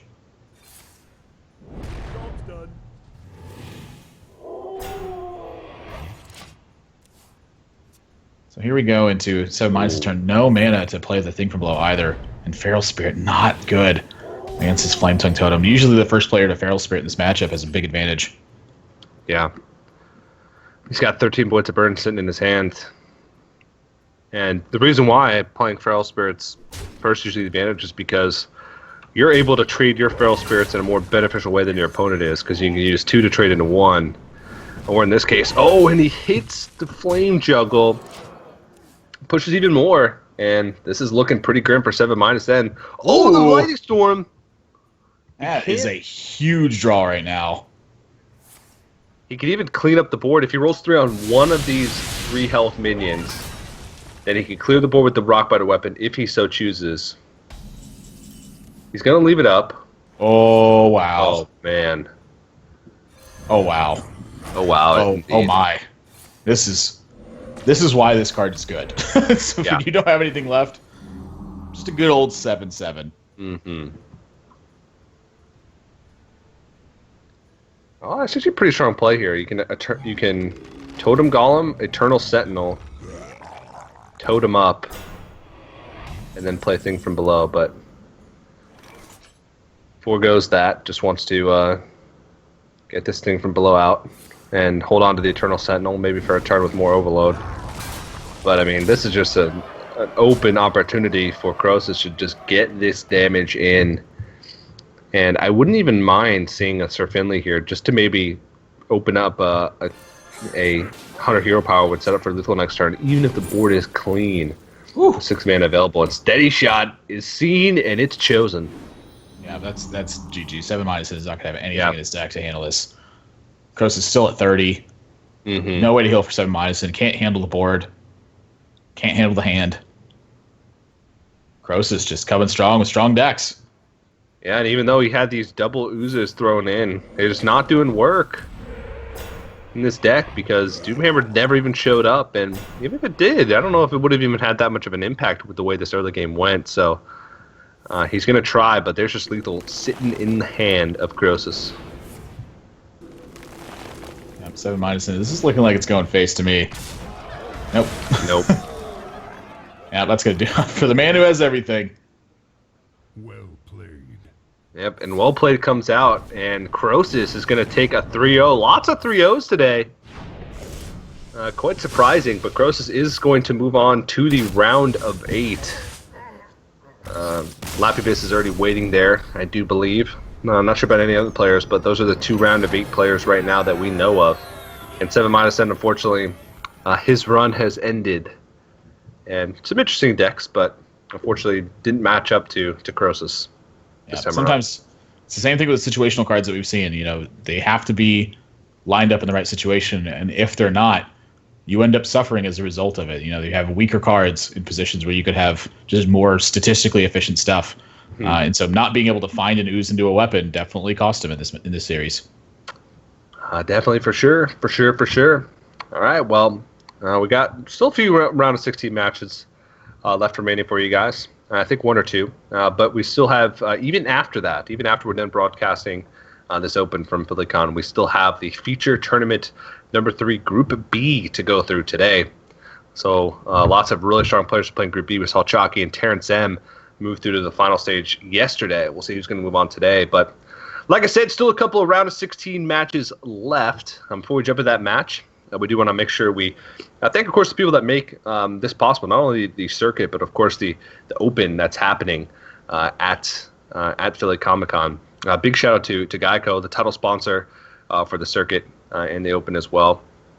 Geico's a pretty great company. They save you money on insurance. I just found out. I told the story yesterday, but I just found out that you can actually insure your own personal computer on using Geico with rentals insurance if you rent your apartment. And I guarantee you, if you are insuring anything right now, whether it be a car, a boat, rentals insurance, anything, you could save money by switching to Geico. So make sure you head on over there to geico.onog.gg and get a free Just quote. save this money right now. Yeah, that's Sweet. a lot of dollars. It's a lot of Geico dollars that you can save there. But yeah, head over to the website. Get your free quote, and by doing so, you also enter in to win that CyberPower Gamer Extreme PC. Also, of course, big shout out to Video Game Voters Network, CyberPower PC, and Razer for being on board as well and helping us make all these cool Hearthstone tournaments possible. But quick break before we jump into the rest of the round of 16, so don't go anywhere, guys. More Geico Open, the Philly Comic Con, right after this.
TJ is muted, so welcome back to the One Nation of Gamers circuit Oh here my goodness! at Wizard World Comic Con. TJ, take it away. I swear it's like there's some keybind on my mic or something like that. It's like a little gnome I'm punching so the mute sorry. button. I am so scared. It's exactly what it is. Nope. Yeah, as Admiral said, welcome back to Geico Open at the Wizard World Comic Con. Getting into the round of 16 here. We have 2 players now in the round of 8. And, of course, we have over $1,000 prize pool here. These are just players, as Admiral mentioned, these are just walk-in signups for players that are just around the Comic-Con there. And we've seen some pretty crazy stuff today. Lots of Cthulhu decks, lots of Cthulhu Priest. And now we're going to move into a matchup with 2 Druids and 2 Hunters. Right now in Hearthstone, Druid and Hunter are my favorite 2 classes, which is kind of weird considering in the past, Druid and Hunter have probably been classically the most hated classes in Hearthstone. What do you think of these deck lineups? The Hunter builds are a little bit interesting. I mean, if you're curving out with Hunter, you are doing fantastic with it. And Druids sort of fit in the same bill right now. You need to have the right answers at the right time, but if you draw them, you're pretty much unbeatable with that class. But something that I've noticed is as we kind of move closer to this round of 8 is we've been seeing a lot more of sort of the standard builds that we expect in competitive Hearthstone to be working their way towards this spot. So if these guys have been winning, curious to see how their decks are actually going to be built. Hamspank, he's got Mage as his 3rd deck, and Muserock has got Paladin as his 3rd deck. It's the only difference between these 2, and I'm curious which ones are going to end up favoring. I mean, we've seen so many like mid-range to control decks favored, and very little aggro, I think, across this field. And I wonder if, but with Hunter in these guys' builds, maybe they're not thinking that same way. Maybe they're trying to be a little bit more aggro. You know, play some Tempo Mage, play some maybe some aggro Paladin, and they still want to see it happen today. That's the Hamspanky to you. Thank you very much. What if it's the Hamspank? I think they said it's the Hamspanky. The E is pronounced. Hamspanky. Indeed it is. The Hamspanky. All right. Well, we're going to find out really soon because the players are selecting decks, which means we're about to jump into the match. Looking forward to this one. We'll see if we can find some more Cthulhu decks. As you talked about, could be seeing some really interesting stuff. Tempo Mage seems to be the deck of choice. Haven't seen much Freeze Mage today. Freeze Mage is a deck that you have to sort of have a lot of experience either playing or watching in order to have a lot of success with it. And we've seen today a lot of these players are maybe a little bit newer to Hearthstone than what we're used to in watching competitive play. But we're going to jump into the match, and it is going to be Druid. Can't really tell what it is versus Druid, the good old Druid mirror. One of them's Cthulhu. We'll see what Muserock has. Yeah, I'm guessing it's Cthulhu as well, given the Druid of the Claw. Some of the token builds have tended to cut this card simply because they need spells to get going. And Druid of the Claw is just not quite fitting the bill. Hamspanky off to a quick start here with Twilight Elder on turn 1. We'll see how Muserock wants to answer this. It could take this a little bit slow. Could look at Druid of the Claw on turn 2. Is token Druid with that Druid of the Claw in there. So this is probably not going to be like the Yogg versions then. This is just going to be more of like the just fairly standard look that you would expect to see, which is build into Power of the Wilds, build into Savage Roars, stuff like that. Yeah, Living Roots for him and Hamspanky. Pretty easy turn, I'd say. We'll see if he chooses to trade or actually chooses to attack face. I think I would tend to attack face here. I mean, what's your opponent really going to do? And if he attacks face, he actually gets a little bit punished by this. It's kind of funny. All right.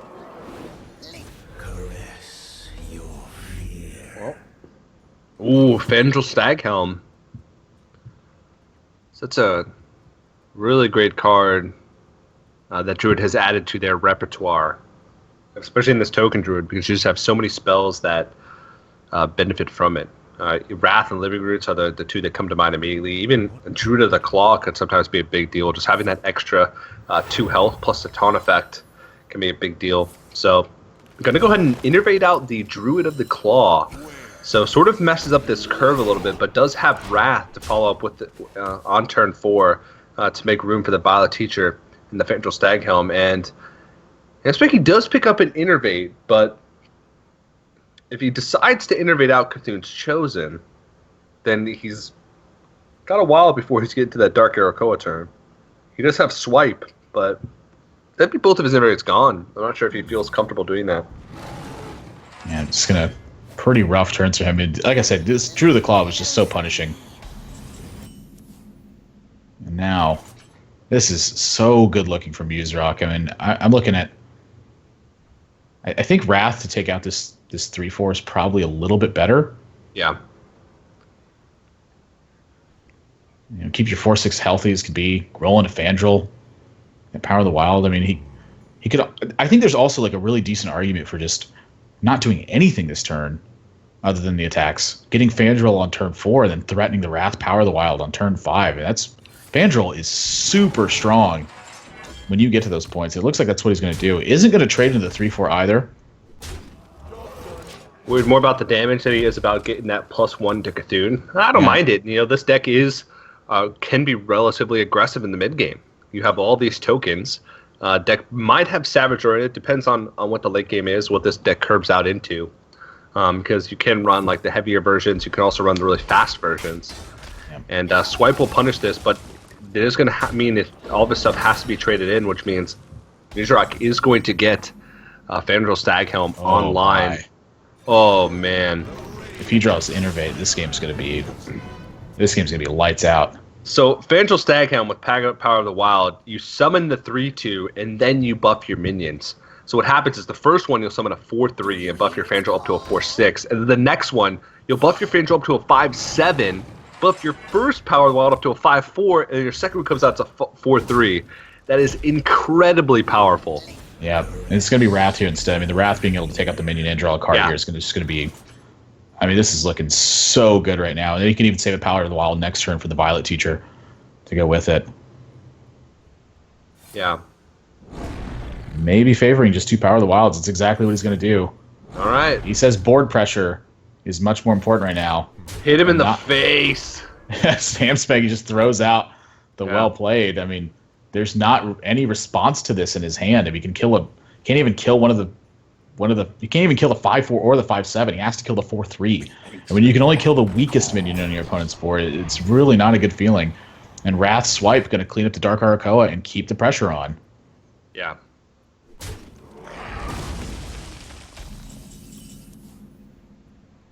Oh, well, there is the Yogg in here. Yeah. Yeah. So he's got to make the decision here whether or not he wants to Violet Teacher or Wrath. If Violet Teachers and Wrath will have to trade in, but he does have just a Swipe here, like you mentioned earlier. And so he's just going to go ahead and Wrath, see if he picks up something that he can use. Living Roots, not so much, but... Because Living Roots Hero Power. Living Roots Hero Power, that's actually pretty sick. Yeah, get the extra 2 1/1s. I think the Swipe here is just a little bit better. It's more mana efficient. You don't take the 5 damage. Are the 1/1s really that impactful right now? I think the answer is no. Save that Living Roots. Setting up for that lethal going into the next turn as well. Hamspanky sort of needs a miracle here. No way to get out of range of this red now. He can try and maybe like nourish into like a Raven Idol and do an Innervate, Feral Rage, or Healing Touch, something along those lines. He could also have picked up a Wrath there to try and Wrath down the 5/4, but he is dead on board. Yep. Wow. I mean, Fandral will win games if it goes unchecked, and that's exactly what happened here. Muzerok takes an easy game number 1 with Fandral just providing just way too much power. And the well played comes out. Whew. Muzerok taking game number 1 pretty convincingly there. Really strong power plays. And I like the way he played that matchup. Holding on that Drew to the Claw turn, holding on to those Power of the Wilds and that Wrath to try and get maximum value with the Fandral. Pushing that face damage early instead of making those trades, understanding that he can end this game pretty quickly. I like the way Muzerok played that. Yeah, very solid, and just, again, illustrating why Fandral is one of my favorite cards in the set right now. Just, all the choose one effects kind of give you these little decisions. With Fandral, you just get everything. You get everything. He's like, hey, why not? We're hanging out, we're having a good time. He's a very generous man. You have your trees and you deal damage too. Yep. The old saying, just like the classic saying. Dates back to 13th century England. Yeah. Wise words. All right, well, here we go. Steward of Darkshire. I see that in the opening hand. Love it. Muzerok's playing the aggressive. But Hamspanky's got a pretty decent opening hand, both Living Roots and Disciple of Cthulhu. That's what you want to see when you're playing this Cthulhu Druid. You want to see those early board control tools to try and keep an open board to move into those really strong power plays as you get into like Darko, Akoa, and Twin Emps and stuff like that. Yeah, typically the plan with Cthulhu Druid is just buy enough time. And so when you have the early tools, that's typically what they're able to do is buy you enough time. They're just strong enough to get past most decks' early game pushes. Yeah. And Muserock, this deck might not be fully committed to the aggro plan here. I mean, we do see Justicar join the hand as well. And Selfless Hero not going to get the job done here. Steward of Darkshire going to be delayed by a little bit. Balfin Tidehunter is going to trade evenly and sometimes negatively in this spot. Just depends on what Hamspanky chooses to do here. Mm-hmm. Given what we saw last game, I'm guessing he's got his eye on Cthulhu's Chosen, but kind of slow it down considerably. This is a very interesting deviation from Hamspanky. Yeah. Especially since this is a faster deck that he's playing against, it feels. Judging by the Balfin Tidehunter, that's the sort of the impression that he would take away from this.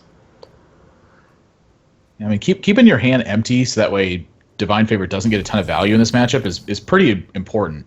Mm-hmm. Yeah. And I think I'd like to see this Steward of Darkshire be held here. Oh. Giving a little, he's counting. I'm just going to go with the Steward here. To 10? I think he's having a bit of conversation over the side there. So Disciple of Cthulhu able to clear this up quite nicely. And that value on the Steward of Darkshire, I mean, it's if that one sticks to the board, it is going to be trouble. And it seems like that's the plan Muserock is going to yield here. So be very willing to take risks. Can never blame anyone for that. I constantly take risks when I play Hearthstone.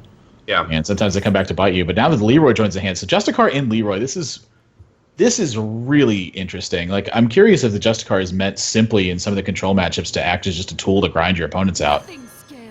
Yeah, really interesting game plan here.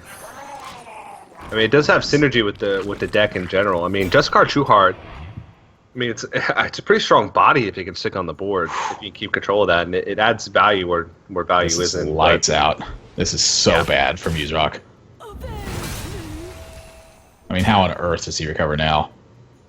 Yeah, how's he going to get through Twin Emps when they inevitably come down onto this board? Tyrion Fordring is actually an incredible card in this matchup. He's actually got so much value packed into this thing. This is I mean, we might be in for some surprises. There could be some stuff in this deck that might allow him to deal with the Cthulhu Druid a bit better. Yeah, this is why I'm a little bit surprised. He's actually just going to go for the Leroy now. And you can see Hamspanky fist pumps when he sees the Leroy. Knows he doesn't have to worry about that burst damage now. I mean, sure, you got into 6 immediately, but this is just all Hamspanky from here. Yeah, I think Muserock realized, well, I don't have any other plays, and I do have Consecration rolling into the next turn, so maybe I can try and find a way to get this damage in and force him to play into some type of Consecration, but not necessarily going to work out that way. And starting to get close to those Twin Emps, just one activation away. Iron Beak Owl, that's a card that I haven't seen in quite a while. Yeah, a little bit better in this Paladin deck. You know, again, just the ability to combo it with the Steward of Darkshire is at times very important. Just going to go with the Justicar here. But, you know, being able to play that card simply because you have Steward of Darkshire, I think, is really a bit of a difference there. But you could also just spend another mana and get a 4/3 instead with the Spellbreaker. Yeah. But silence effects right now are pretty few and far in between. And Hamspanky, I mean, he's got the world right now. I mean, he can even just play this Brand and roll in Twin Emperor next turn. He could even just wait and play the Brand and Twin Emperor in the same turn. Yeah. He also could have iterated out a Claxi Amber Weaver because the Cthulhu's Chosen buffed that Cthulhu up to 11, so he would have gotten the activation. Now it's at 12. Hamspanky's all smiles this game. Yeah. Still having a conversation. Yeah, it's me. Using hand motions. No, that's me. I'm on the screen right now. I'm playing. Yeah. Nah, his friend's like, nah, that's not you. That's not you. That guy looks way different. That guy's way more handsome. Yeah, same hat, though. Pretty cool.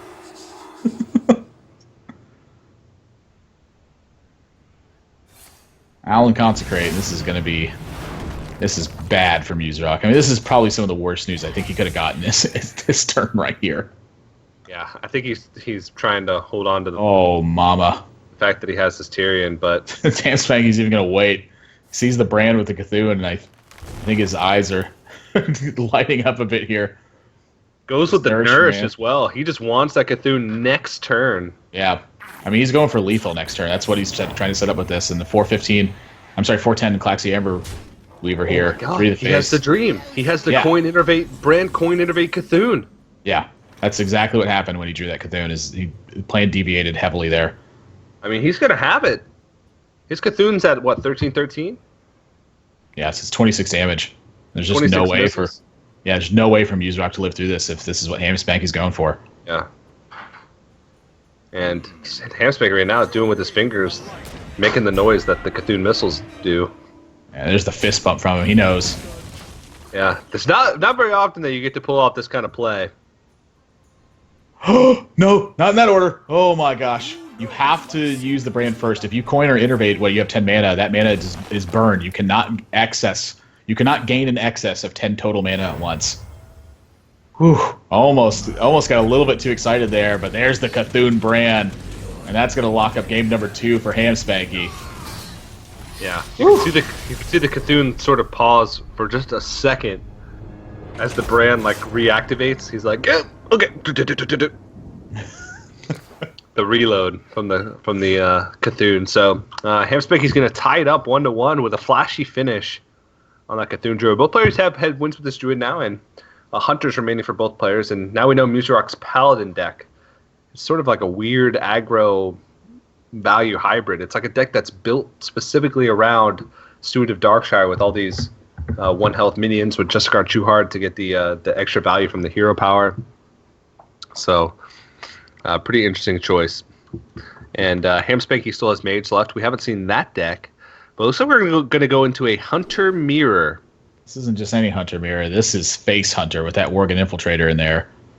Oh, yeah. Now, Abusive Sergeant's actually a card we haven't been seeing in Hunter recently, just trying to focus on more of the 2-drops and curving out. But when you see these 2 cards, he wants to get going and get going quickly. And that's an Explosive Trap and a Acidic Swamp Ooze, King's Elk, and Eaglehorn Bow from Muserock. If he lands a solid Explosive Trap here, it's going to be really hard for Hamspanky to climb out of this. And honestly, Muserock may look at this Knife Juggler and think that it's enough to try to answer with this. But with Carrion Grub drawn, I mean, at this point now, it's got to be the King's Elk and a Carrion Grub, and then look for a better Explosive Trap turn. King's Elk I'd say so. challenging the Knife Juggler here, and unless Hamspanky just gets extraordinarily lucky, that 3/2 sticking around to trade. Yeah. See what he picks up. Loot Hoarder. That's an interesting choice. He's going for it. Oh, Oh man. Oh, It's the first one. Oh, and he hits the second one as well. This is very likely to be Explosive Trap from Muserock here. He will- may set up this Eaglehorn Bow first to try to get the extra damage out of here, but I think when you see this kind of push from your opponent, that playing it defensively right away is the right call. Because if you cut Hamspanky's damage and then you manage to stick a threat to the board, that's going to be the difference in the game. So Hamspanky just going to go ahead and pop the Explosive Trap, and you see he's hoping it wasn't. It's like, who plays Explosive Trap? Wait, well, he's got one in. Wait, I do. Oh no. Yeah, this hand's getting big for Muserock. Maybe a little bit too big, honestly. Yeah, I mean, Hamspanky just looks like he's just packing a bunch of heat in this deck. Just a bunch of burn. Face. It's going to be the game plan. Looking for Misha here if he chooses an Animal Companion. Mm-hmm. You may think it's always Huffer, but that is a direct trade into that 2/1. So that might actually relegate him to the Carrion Grub instead. Mm-hmm. Might be a little bit better here. But he's going to go for it. Enter in front screen, so it is Leok. Yeah. I think just didn't want Huffer is the key here. And I can tell you who does want Huffer, though. I was going to say, on the other hand... So funny the way this works out. It's always Leok. Oh, is he going to trade? I'd imagine he'd just want to get some face damage in here. Probably worried about Houndmaster if he's trading here. Yeah, could be. But I think as soon as Houndmaster comes down, you lose the game anyway. But he's going to go ahead and trade, evaluate this draw, and does pick up the Twisted Worgen. Twisted Worgen, yeah. Yeah. 3/1 stealth, not too shabby for just a couple mana. Muserock's still trying to find an opening here. I mean, this may be Eagle Hornbow, but the Ooze is just looking so bad in the hand right. We've seen Ooze just not perform in the matches that's been here today. As soon as an Eagle Horn bow comes down, though, I mean, that's going to just wreck Hamspanky's day. So he's going to continue to clear the board here. Hamspanky hasn't managed to put on much pressure, but he can start fitting in these hero powers. There's an empty board. He knows that Savannah Hyman is in the hand, and Twisted Worgen. Worgen Infiltrator and the Worgen who has infiltrated. Down to 22. Savannah Hyman, certainly the play here. Yeah, it's got to be. I mean, I think he's just got to find a way to push damage here. But Call of the Wild coming up. Yeah, you know, I feel like effectively as soon as Call of the Wild comes down, it's going to be game over. I don't know how Hamspanky's going to be able to get through that. He's got to put in enough damage by the time that happens. Well, that's certainly a way. Kill command, unleash the hounds, add that explosive trap to board, go upstairs, just push the damage right now. I mean, this is a super easy turn to just attack for 5, hero power face, explosive trap, and then look for unleash the hounds and kill command to be the final blow. Yeah, I would have just smashed it right away to try and bluff the freezing trap. I mean, I don't think Muserock has a way to play around it. He's probably got to check for it anyway, but still, I mean, how do you... Savannah Hyman doesn't deal with this really well. He gets the hell Oh, my. Man. Hello. Yellow. I think you attack with the Savannah Hyman first to check, and then you want the Carrion Grub Houndmaster afterwards. So in the event that it is freezing trap, you don't burn the Houndmaster this way. You check for the explosive trap right away as well, so this doesn't actually put more damage on the Carrion Grub. Yeah. And now he's got a giant wall in the way, and he's pushed a little bit of damage. He's rolling in Call of the Wild. I mean, this is lethal. If Call of the Wild, yeah. Yeah, if Hamspanky doesn't actually clear this board. Yeah. And honestly, Houndmaster on the Savannah Hyman still is actually better here post explosive trap, I think. And it's because you'll get the extra 2/2, so they get the Leok buff from that as well. So 4, 5, 6, 7, 8, 9, 10, 11, 12, 13, 14. He's got 19 damage exactly next turn unless Hamspanky kills multiple minions. Yeah. I mean, double kill command's pretty powerful, but unfortunately not going to have time to use this. Well, most likely. Interesting. I think I'd like to see him kill command here instead. I mean, why wouldn't you just preserve the minion pressure? I guess unleash the hounds may be a concern. Yeah, he realizes that. Nice spot. Let's see if he's going to trade off here. I mean, this is really the point here. He needs to count what Call of the Wild is going to do to this, and it looks like he's spotted that as a potential wave for Muserock to just end the game this turn.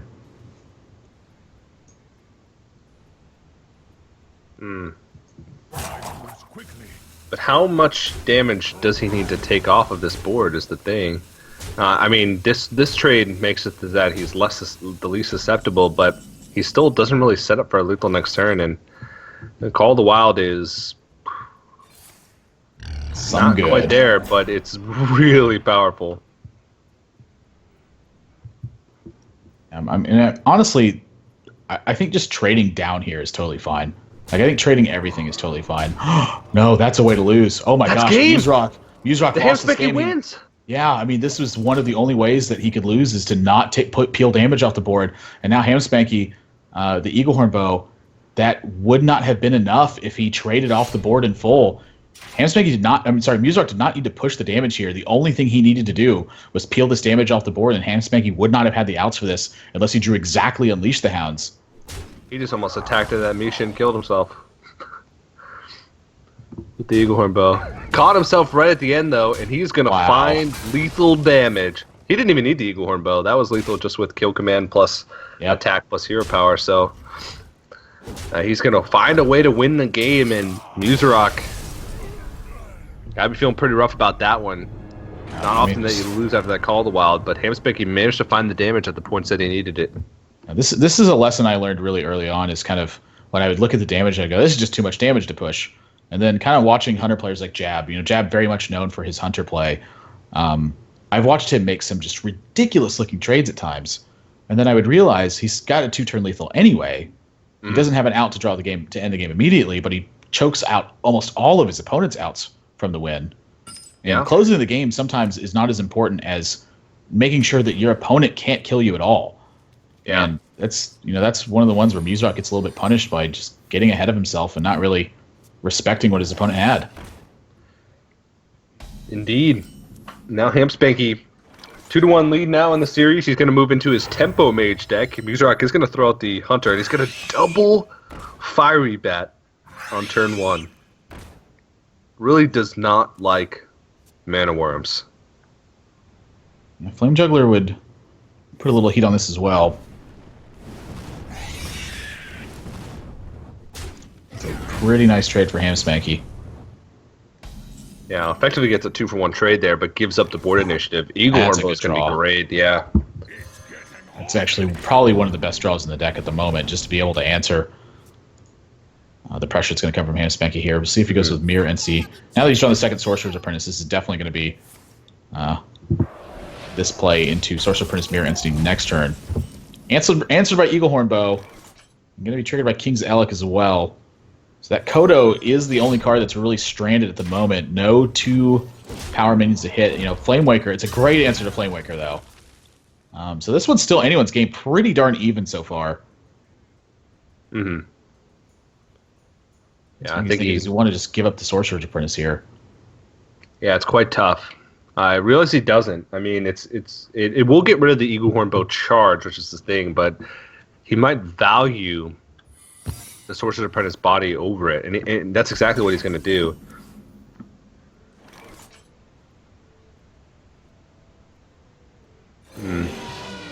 Well, plays King's Elec. I think Hamspanky was hoping for something more with Mirror Entity, but at least he wins the joust. Yeah, but with Explosive Trap, he actually may choose to not use the Eagle Hornbow here and just set the trap instead. Try to get some extra value out of the charge. A slight risk, though. Just going to Hero Power instead, so going to play this way conservatively. Just goes face with the Eagle Hornbow as well. I'm a little bit surprised by that. I mean, this feels like maybe Muzak is thinking about the last game a little bit too much. Like, did I give it away by having it in that spot? Mm-hmm. I would have loved to see him either trade with the King's Elec or be patient with it. Instead, now Deadly Shot going to answer this 4/4. Still a good answer though. And having the Savannah Highmane next turn, does he want to set the trap or does he want to just keep hero powering? And given the way he's done this so far, yeah, I like the trap here into Savannah Highmane. I think this is going to be a little bit stronger. Yeah, but if Hamspanky goes ahead and plays the Mana Worm this turn, then he might feel inclined to Stampeding Kodo, but nothing else played. No Sorcerer's Apprentice, no Mirror Image. So this is going to be, I think, pretty much an automatic Stampeding Kodo onto this. I don't think you can let this live, even despite having the Savannah Highmane. Mana Worm is incredibly threatening. And in a way, you also want to sort of preserve that explosive trap because you don't want the Mana Worm just to sort of eat it up. But that's a lot of burn, but not really useful at the moment. Yeah, the Polymorph really, I think, going to be the big difference here. The fact that Hamspanky can kind of answer everything, Polymorph the Savannah Highmane. If he can fade a Call of the Wild being drawn, he may actually be favored in this spot. Yeah, he just needs more stuff now. He just needs more cycle or more bodies because this Hunter deck is actually just filled with powerful minions. It's just filled with strong minions, and so even if the mage draws in these powerful burn spells, he's actually only taking 5 damage. So Forgotten Torch, not the best. He will be able to take out maybe a smaller minion, but at the moment it's not doing too much. Yeah, I mean, the Polymorph is just so good here, though. Muzak drew almost completely dead. So Explosive Trap going to hit that Sorcerer's Apprentice. Mm-hmm. It's going to be hero power for sure. I'd like to see him hold on to this Mirror Image as well. There's not really much reason to cast it. But he's going to go for it anyway. King's Elec, this is a very important joust. Yeah, if he wins this and picks up like a Highmane or anything, really, it's going to be in a great spot. It is Carrying Grub, and that shows us that Hamspanky has an Archmage, which is pretty interesting to say the least. Yeah, but I think Unleash the Hounds could probably get held for one more turn. He's just going to cast it now, try to get his immediate value. Yep. I don't mind it too much. And now that we're in this sort of an awkward race here, Hamspanky no longer is actually putting pressure on Muzak. He's just going to be pinging down minions for a while here. Azure Drake is a perfect draw. Yeah. Pyroblast! Do you just throw this Forgotten Torch at the face? Well, now that you see that, so how much damage is he? He has 7 from the Fireball. He's got 4 from the Torch if the Azure Drake lives. That's 11. And then Fireball. I mean, he's a couple turns off of doing that. I honestly think I'm Fireballing face here. You could also, I mean, you could just be a little bit more patient here. Just Forgotten Torch this. Go ahead and Hero Power next turn, then throw the Fireball at face, connect with the Azure Drake, and go from there. But that's a good draw from Muserock. Kill Command going to answer the Drake. And once again, Handspec, he's got a lot of damage in hand, but he's not really making progress with what's going on. I mean, this is definitely Kill Command the Azure Drake. You cannot let that live. Yeah.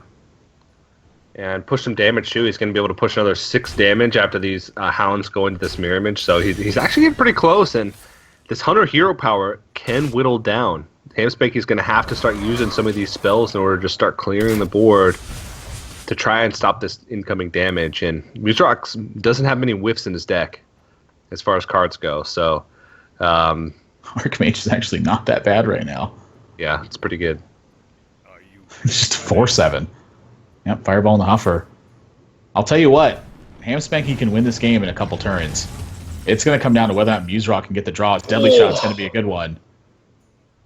That's probably the biggest minion in his deck. I don't know if he runs like Rag or Archmage Jetonitis or anything like that.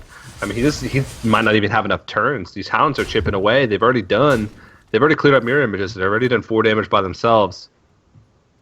And Polymorph is useless. I mean, he absolutely useless. Needed a minion right here to get some progress going. And now oh, geez. Yeah. And I mean, anything good this turn. Should be the nail in the coffin after this one.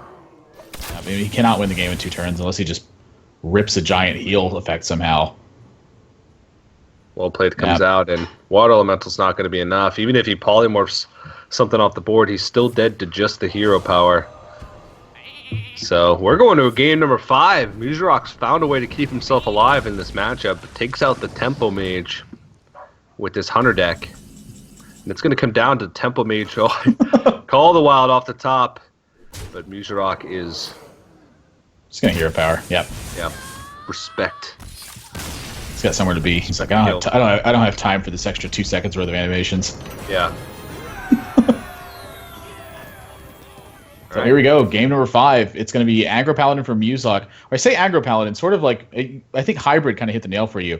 You know, we were talking, Justicar was in here, Leroy was in here, Tyrion, Ironbeak Owl kind of moved its way up the curve with some utility effects in there. And we're going to see if Hamspanky's Mage can get it done. Kind of a Tempo Mage variant.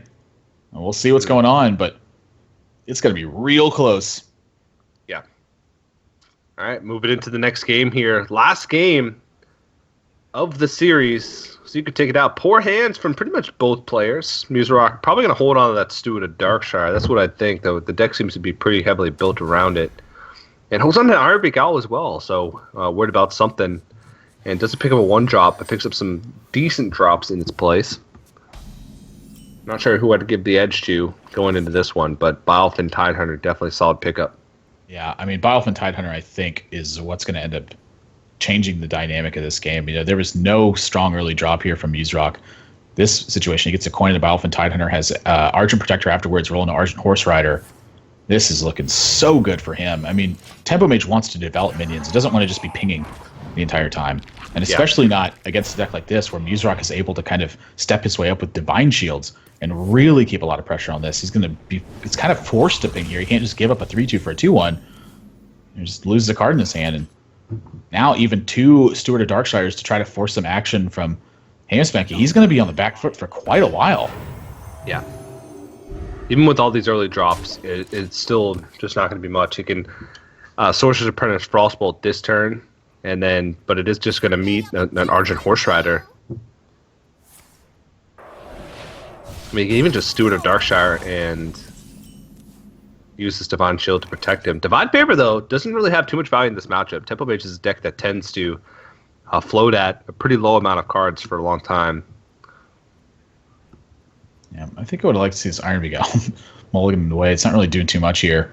Yeah. And if Muserock chooses to go with the Steward of Darkshire, this actually may be a spot where Hamspanky can actually get back into this game. You know, either way he does it, Hamspanky's got some pretty solid turns here. Ironbeak Owl, this is really interesting. This might open up an opportunity for Hamspanky to maybe mount a comeback. Acidic Swamp Ooze could be good. We didn't see any weapons besides Tyrion Fordring, of course, with Ashbringer. We didn't see any natural weapons like a Rowling Blade, which is probably in the deck, or True Silver Champion. Let's make We'll see what the play is. Looks like it's just going to be Colt Sorcerer Ping. And the attack is coming in here as well. So Muzak a bit of a clear. Needs to draw something good here, though. There's Rallying Blade. Blade is actually going to run into the Swamp Ooze as well. Wow, the Acidic Swamp Ooze is actually a really big deal in this spot. You know, without that Swamp Ooze, Hamspanky was just going to lose his next 2 minions. And that would have been like an enormously bad thing. So Muzak actually just going to take his time on it. Like that he's using the Horse Rider here instead. Continue to force the mana issue from Hamspanky. Yeah. You know, every time he's occupying 2 mana, that gives him a chance to pull ahead. Mm-hmm. So imagine we're just going to see Fallen Hero plus Ping here. Even though the extra damage for the hero power is a little bit overkill. You still want to develop a minion. Yep. That's exactly what it's going to be. Draw is not very good. Well, I mean, he held on to the Rowling Blade last turn, so how likely is he to hold on to this turn? He can play a Steward of Darkshire and Hero Power, which would give his 1/1 Divine Shield that comes from the Hero Power. I actually Okay. really like this. I think this is a lot better. And the reason I think it's better is because he's getting some value out of the Steward Darkshire, and he's going to get even more by continuing the same plan, which is just forcing Hamspanky to answer this in some fashion. Mm-hmm. But he's answered it pretty well. I mean, he hasn't really expended too many resources. He's clearing the board. He really needs that one swing turn, though, that's going to really gain him control of the board. Because right now, both players are sort of fighting back and forth. Hamspanky takes control of the board, but Muzak forces him to answer it. So, Ooh, that's a good one. oh, that's a great combo right there.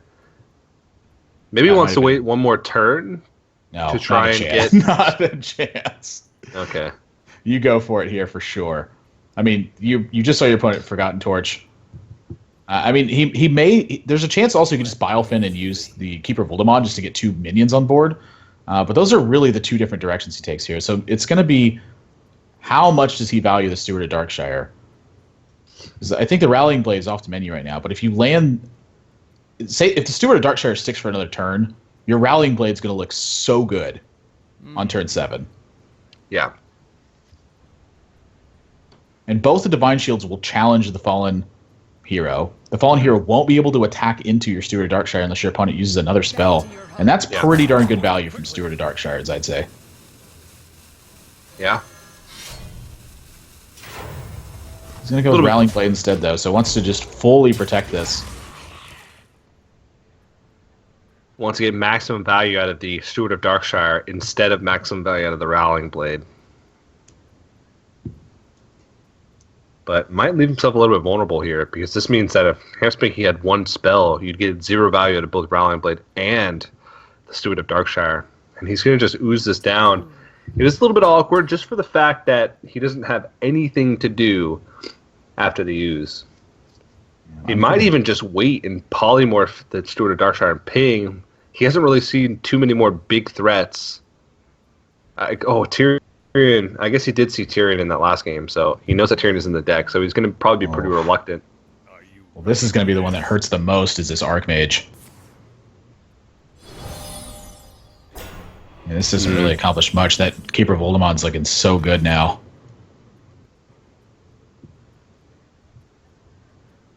I mean, Muzak has a lot of good plays. Knife Juggler, Biofin Hunter, Hero Power is actually incredibly powerful. You get 3 juggles, you're both your Murlocs there get Divine Shield, your 1/1 gets Divine Shield, you're able to trade in.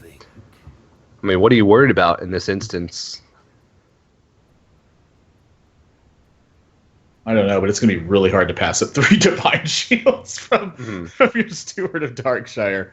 Yeah. It's kind of like one of the nightmares for mage decks is to have to get through Divine Shields on tiny minions. You know, on bigger minions, it's not really that big a deal. It's on the large ones that it becomes a big issue. Yeah. And here we go.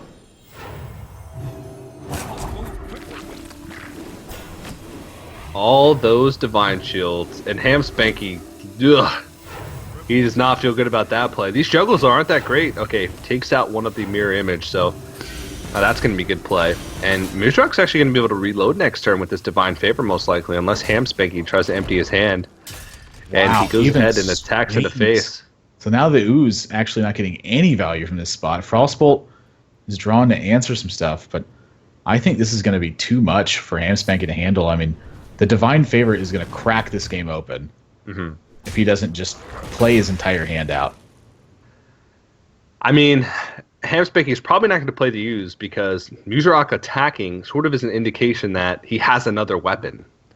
There's not really a reason to attack face in that situation because you're not really pushing too much damage. You're just putting him at 25. So Ham Spanky might be thinking that there's another weapon in this hand. So he's probably just going to hold on to this, which means that, yeah, that Divine Favor is probably going to do a lot of work, but he's thinking about it. I think I like the Ooze. Time runs out on me. Not today. Wow, what a draw from Muzrak. Just being able to empty his hand in the Divine Favor. I mean, you definitely are Keeper Voldemorting the 4/6 here. That extra damage is worth so much. I mean, this is a 3 damage battle cry. It's the juggle, but gets to draw 3 cards now as well. It's that juggle, though. So he's going to be able to trade in, and not looking too good for Ham Spanky. And Leroy Jenkins picked up. Going to have some burn as well. Looking pretty good. Yeah, the hand from Ham Spanky just got too heavy. Too many situational cards that couldn't really do much. And Pyroblast certainly not pulling the weight here.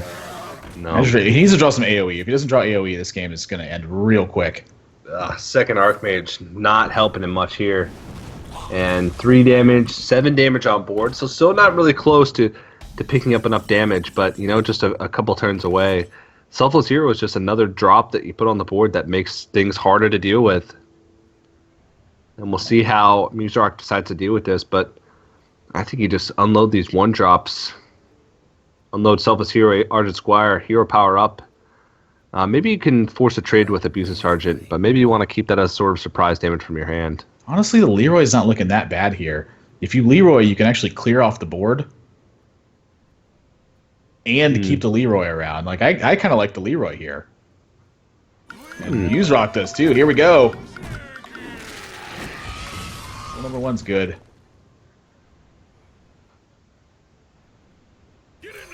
Abusive Sergeant to Leroy. We're just going face. Oh, yeah.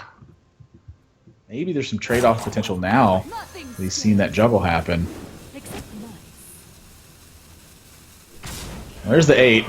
That one's easy one. Going to trade off the juggler here. Facing the rest. Trade off the rest here. But I don't really see a way that Ham Spanky's going to come back in this one. AoE. That's how. AoE is all. Yep.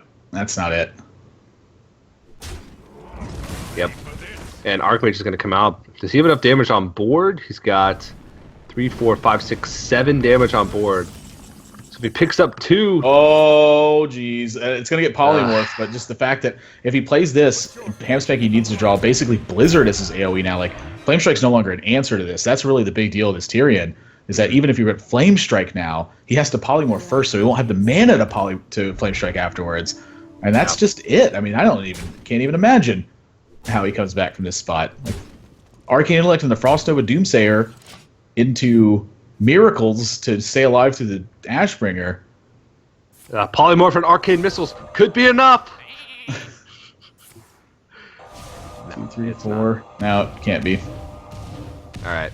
Well, he gets some decent hits, but of course, not nearly going to be enough. And that means that Muzrak is going to take the win and move on to the round of 8, eliminating Ham Spanky Well played. from the open. Pretty good showing, and pretty creative decks from both players. I really like the Druid deck from Muzrak, and he played that really well, and doesn't look too happy about the win. Maybe a little bit stressed out going into the last game, but definitely solid stuff, and he's going to move on to playing that round of 8. Yeah. I mean, I think he's just here for business. He's like, yep, I got a little bit more to go. Just staying focused and making sure he's got $500 to win if he wins this whole event. So don't celebrate just yet. You got a little ways to go. Yeah, a little bit of ways to go. Just one more win though until he gets into the money. Of course, $1,300 prize pool for the Open. 500 to first, 400 to second, 200 to third and fourth. So definitely getting closer, and I'm sure he'll be happy to play more in that. And I think that's the last match that we're broadcasting for the Open today.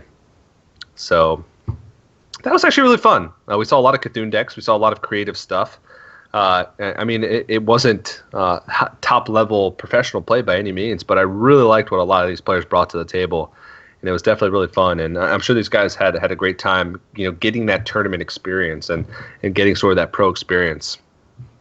Yeah. I mean, this is just kind of like what, again, the kind of tournaments I cut my teeth on when I was growing up playing cards. Is people show up, play with the cards they have, and hope you can get the job done. This is if you've been worried about playing tournaments like, oh, it's going to be too serious, it's going to be way too competitive.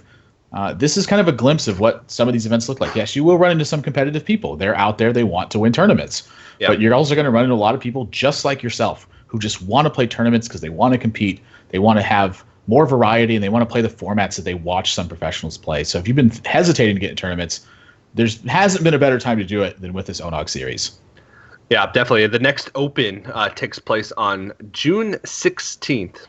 So make sure you guys head over to the website, geico.onog.gg, and be a part of the 2016 circuit. It's free to sign up. You do have to be a U.S. resident, but if you are a U.S. resident, make sure you head over there and sign up because it's a lot of fun, and you have a chance to win some money and like get that pro player experience. If you're even just a semi-competitive player or you hit Legend a bunch and you're trying to make that step to the next level, it's a great place to sort of show off your skills and show off your decks and make it happen. So make sure you head over there, sign up June 16th. Like I said, just a little under 2 weeks away until that next Open.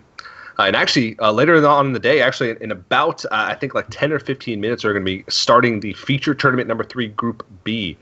So if you're just tuning into One Nation Gamer Circuit and you want to sort of see what it's all about, the feature tournament is the place to do it. We have invited players. We have players who qualified via the Opens and via the Geico points. Today we have Strife Crow and Chess Dude as our 2 invited players in Group B, and then Shoop and the Rat as our 2 qualified players. So it's a really packed group, and we saw Chalky and Terrence M move on from Group A yesterday to the final day on Sunday. And I'm really looking forward to seeing what these star players for Group B have in store for us today.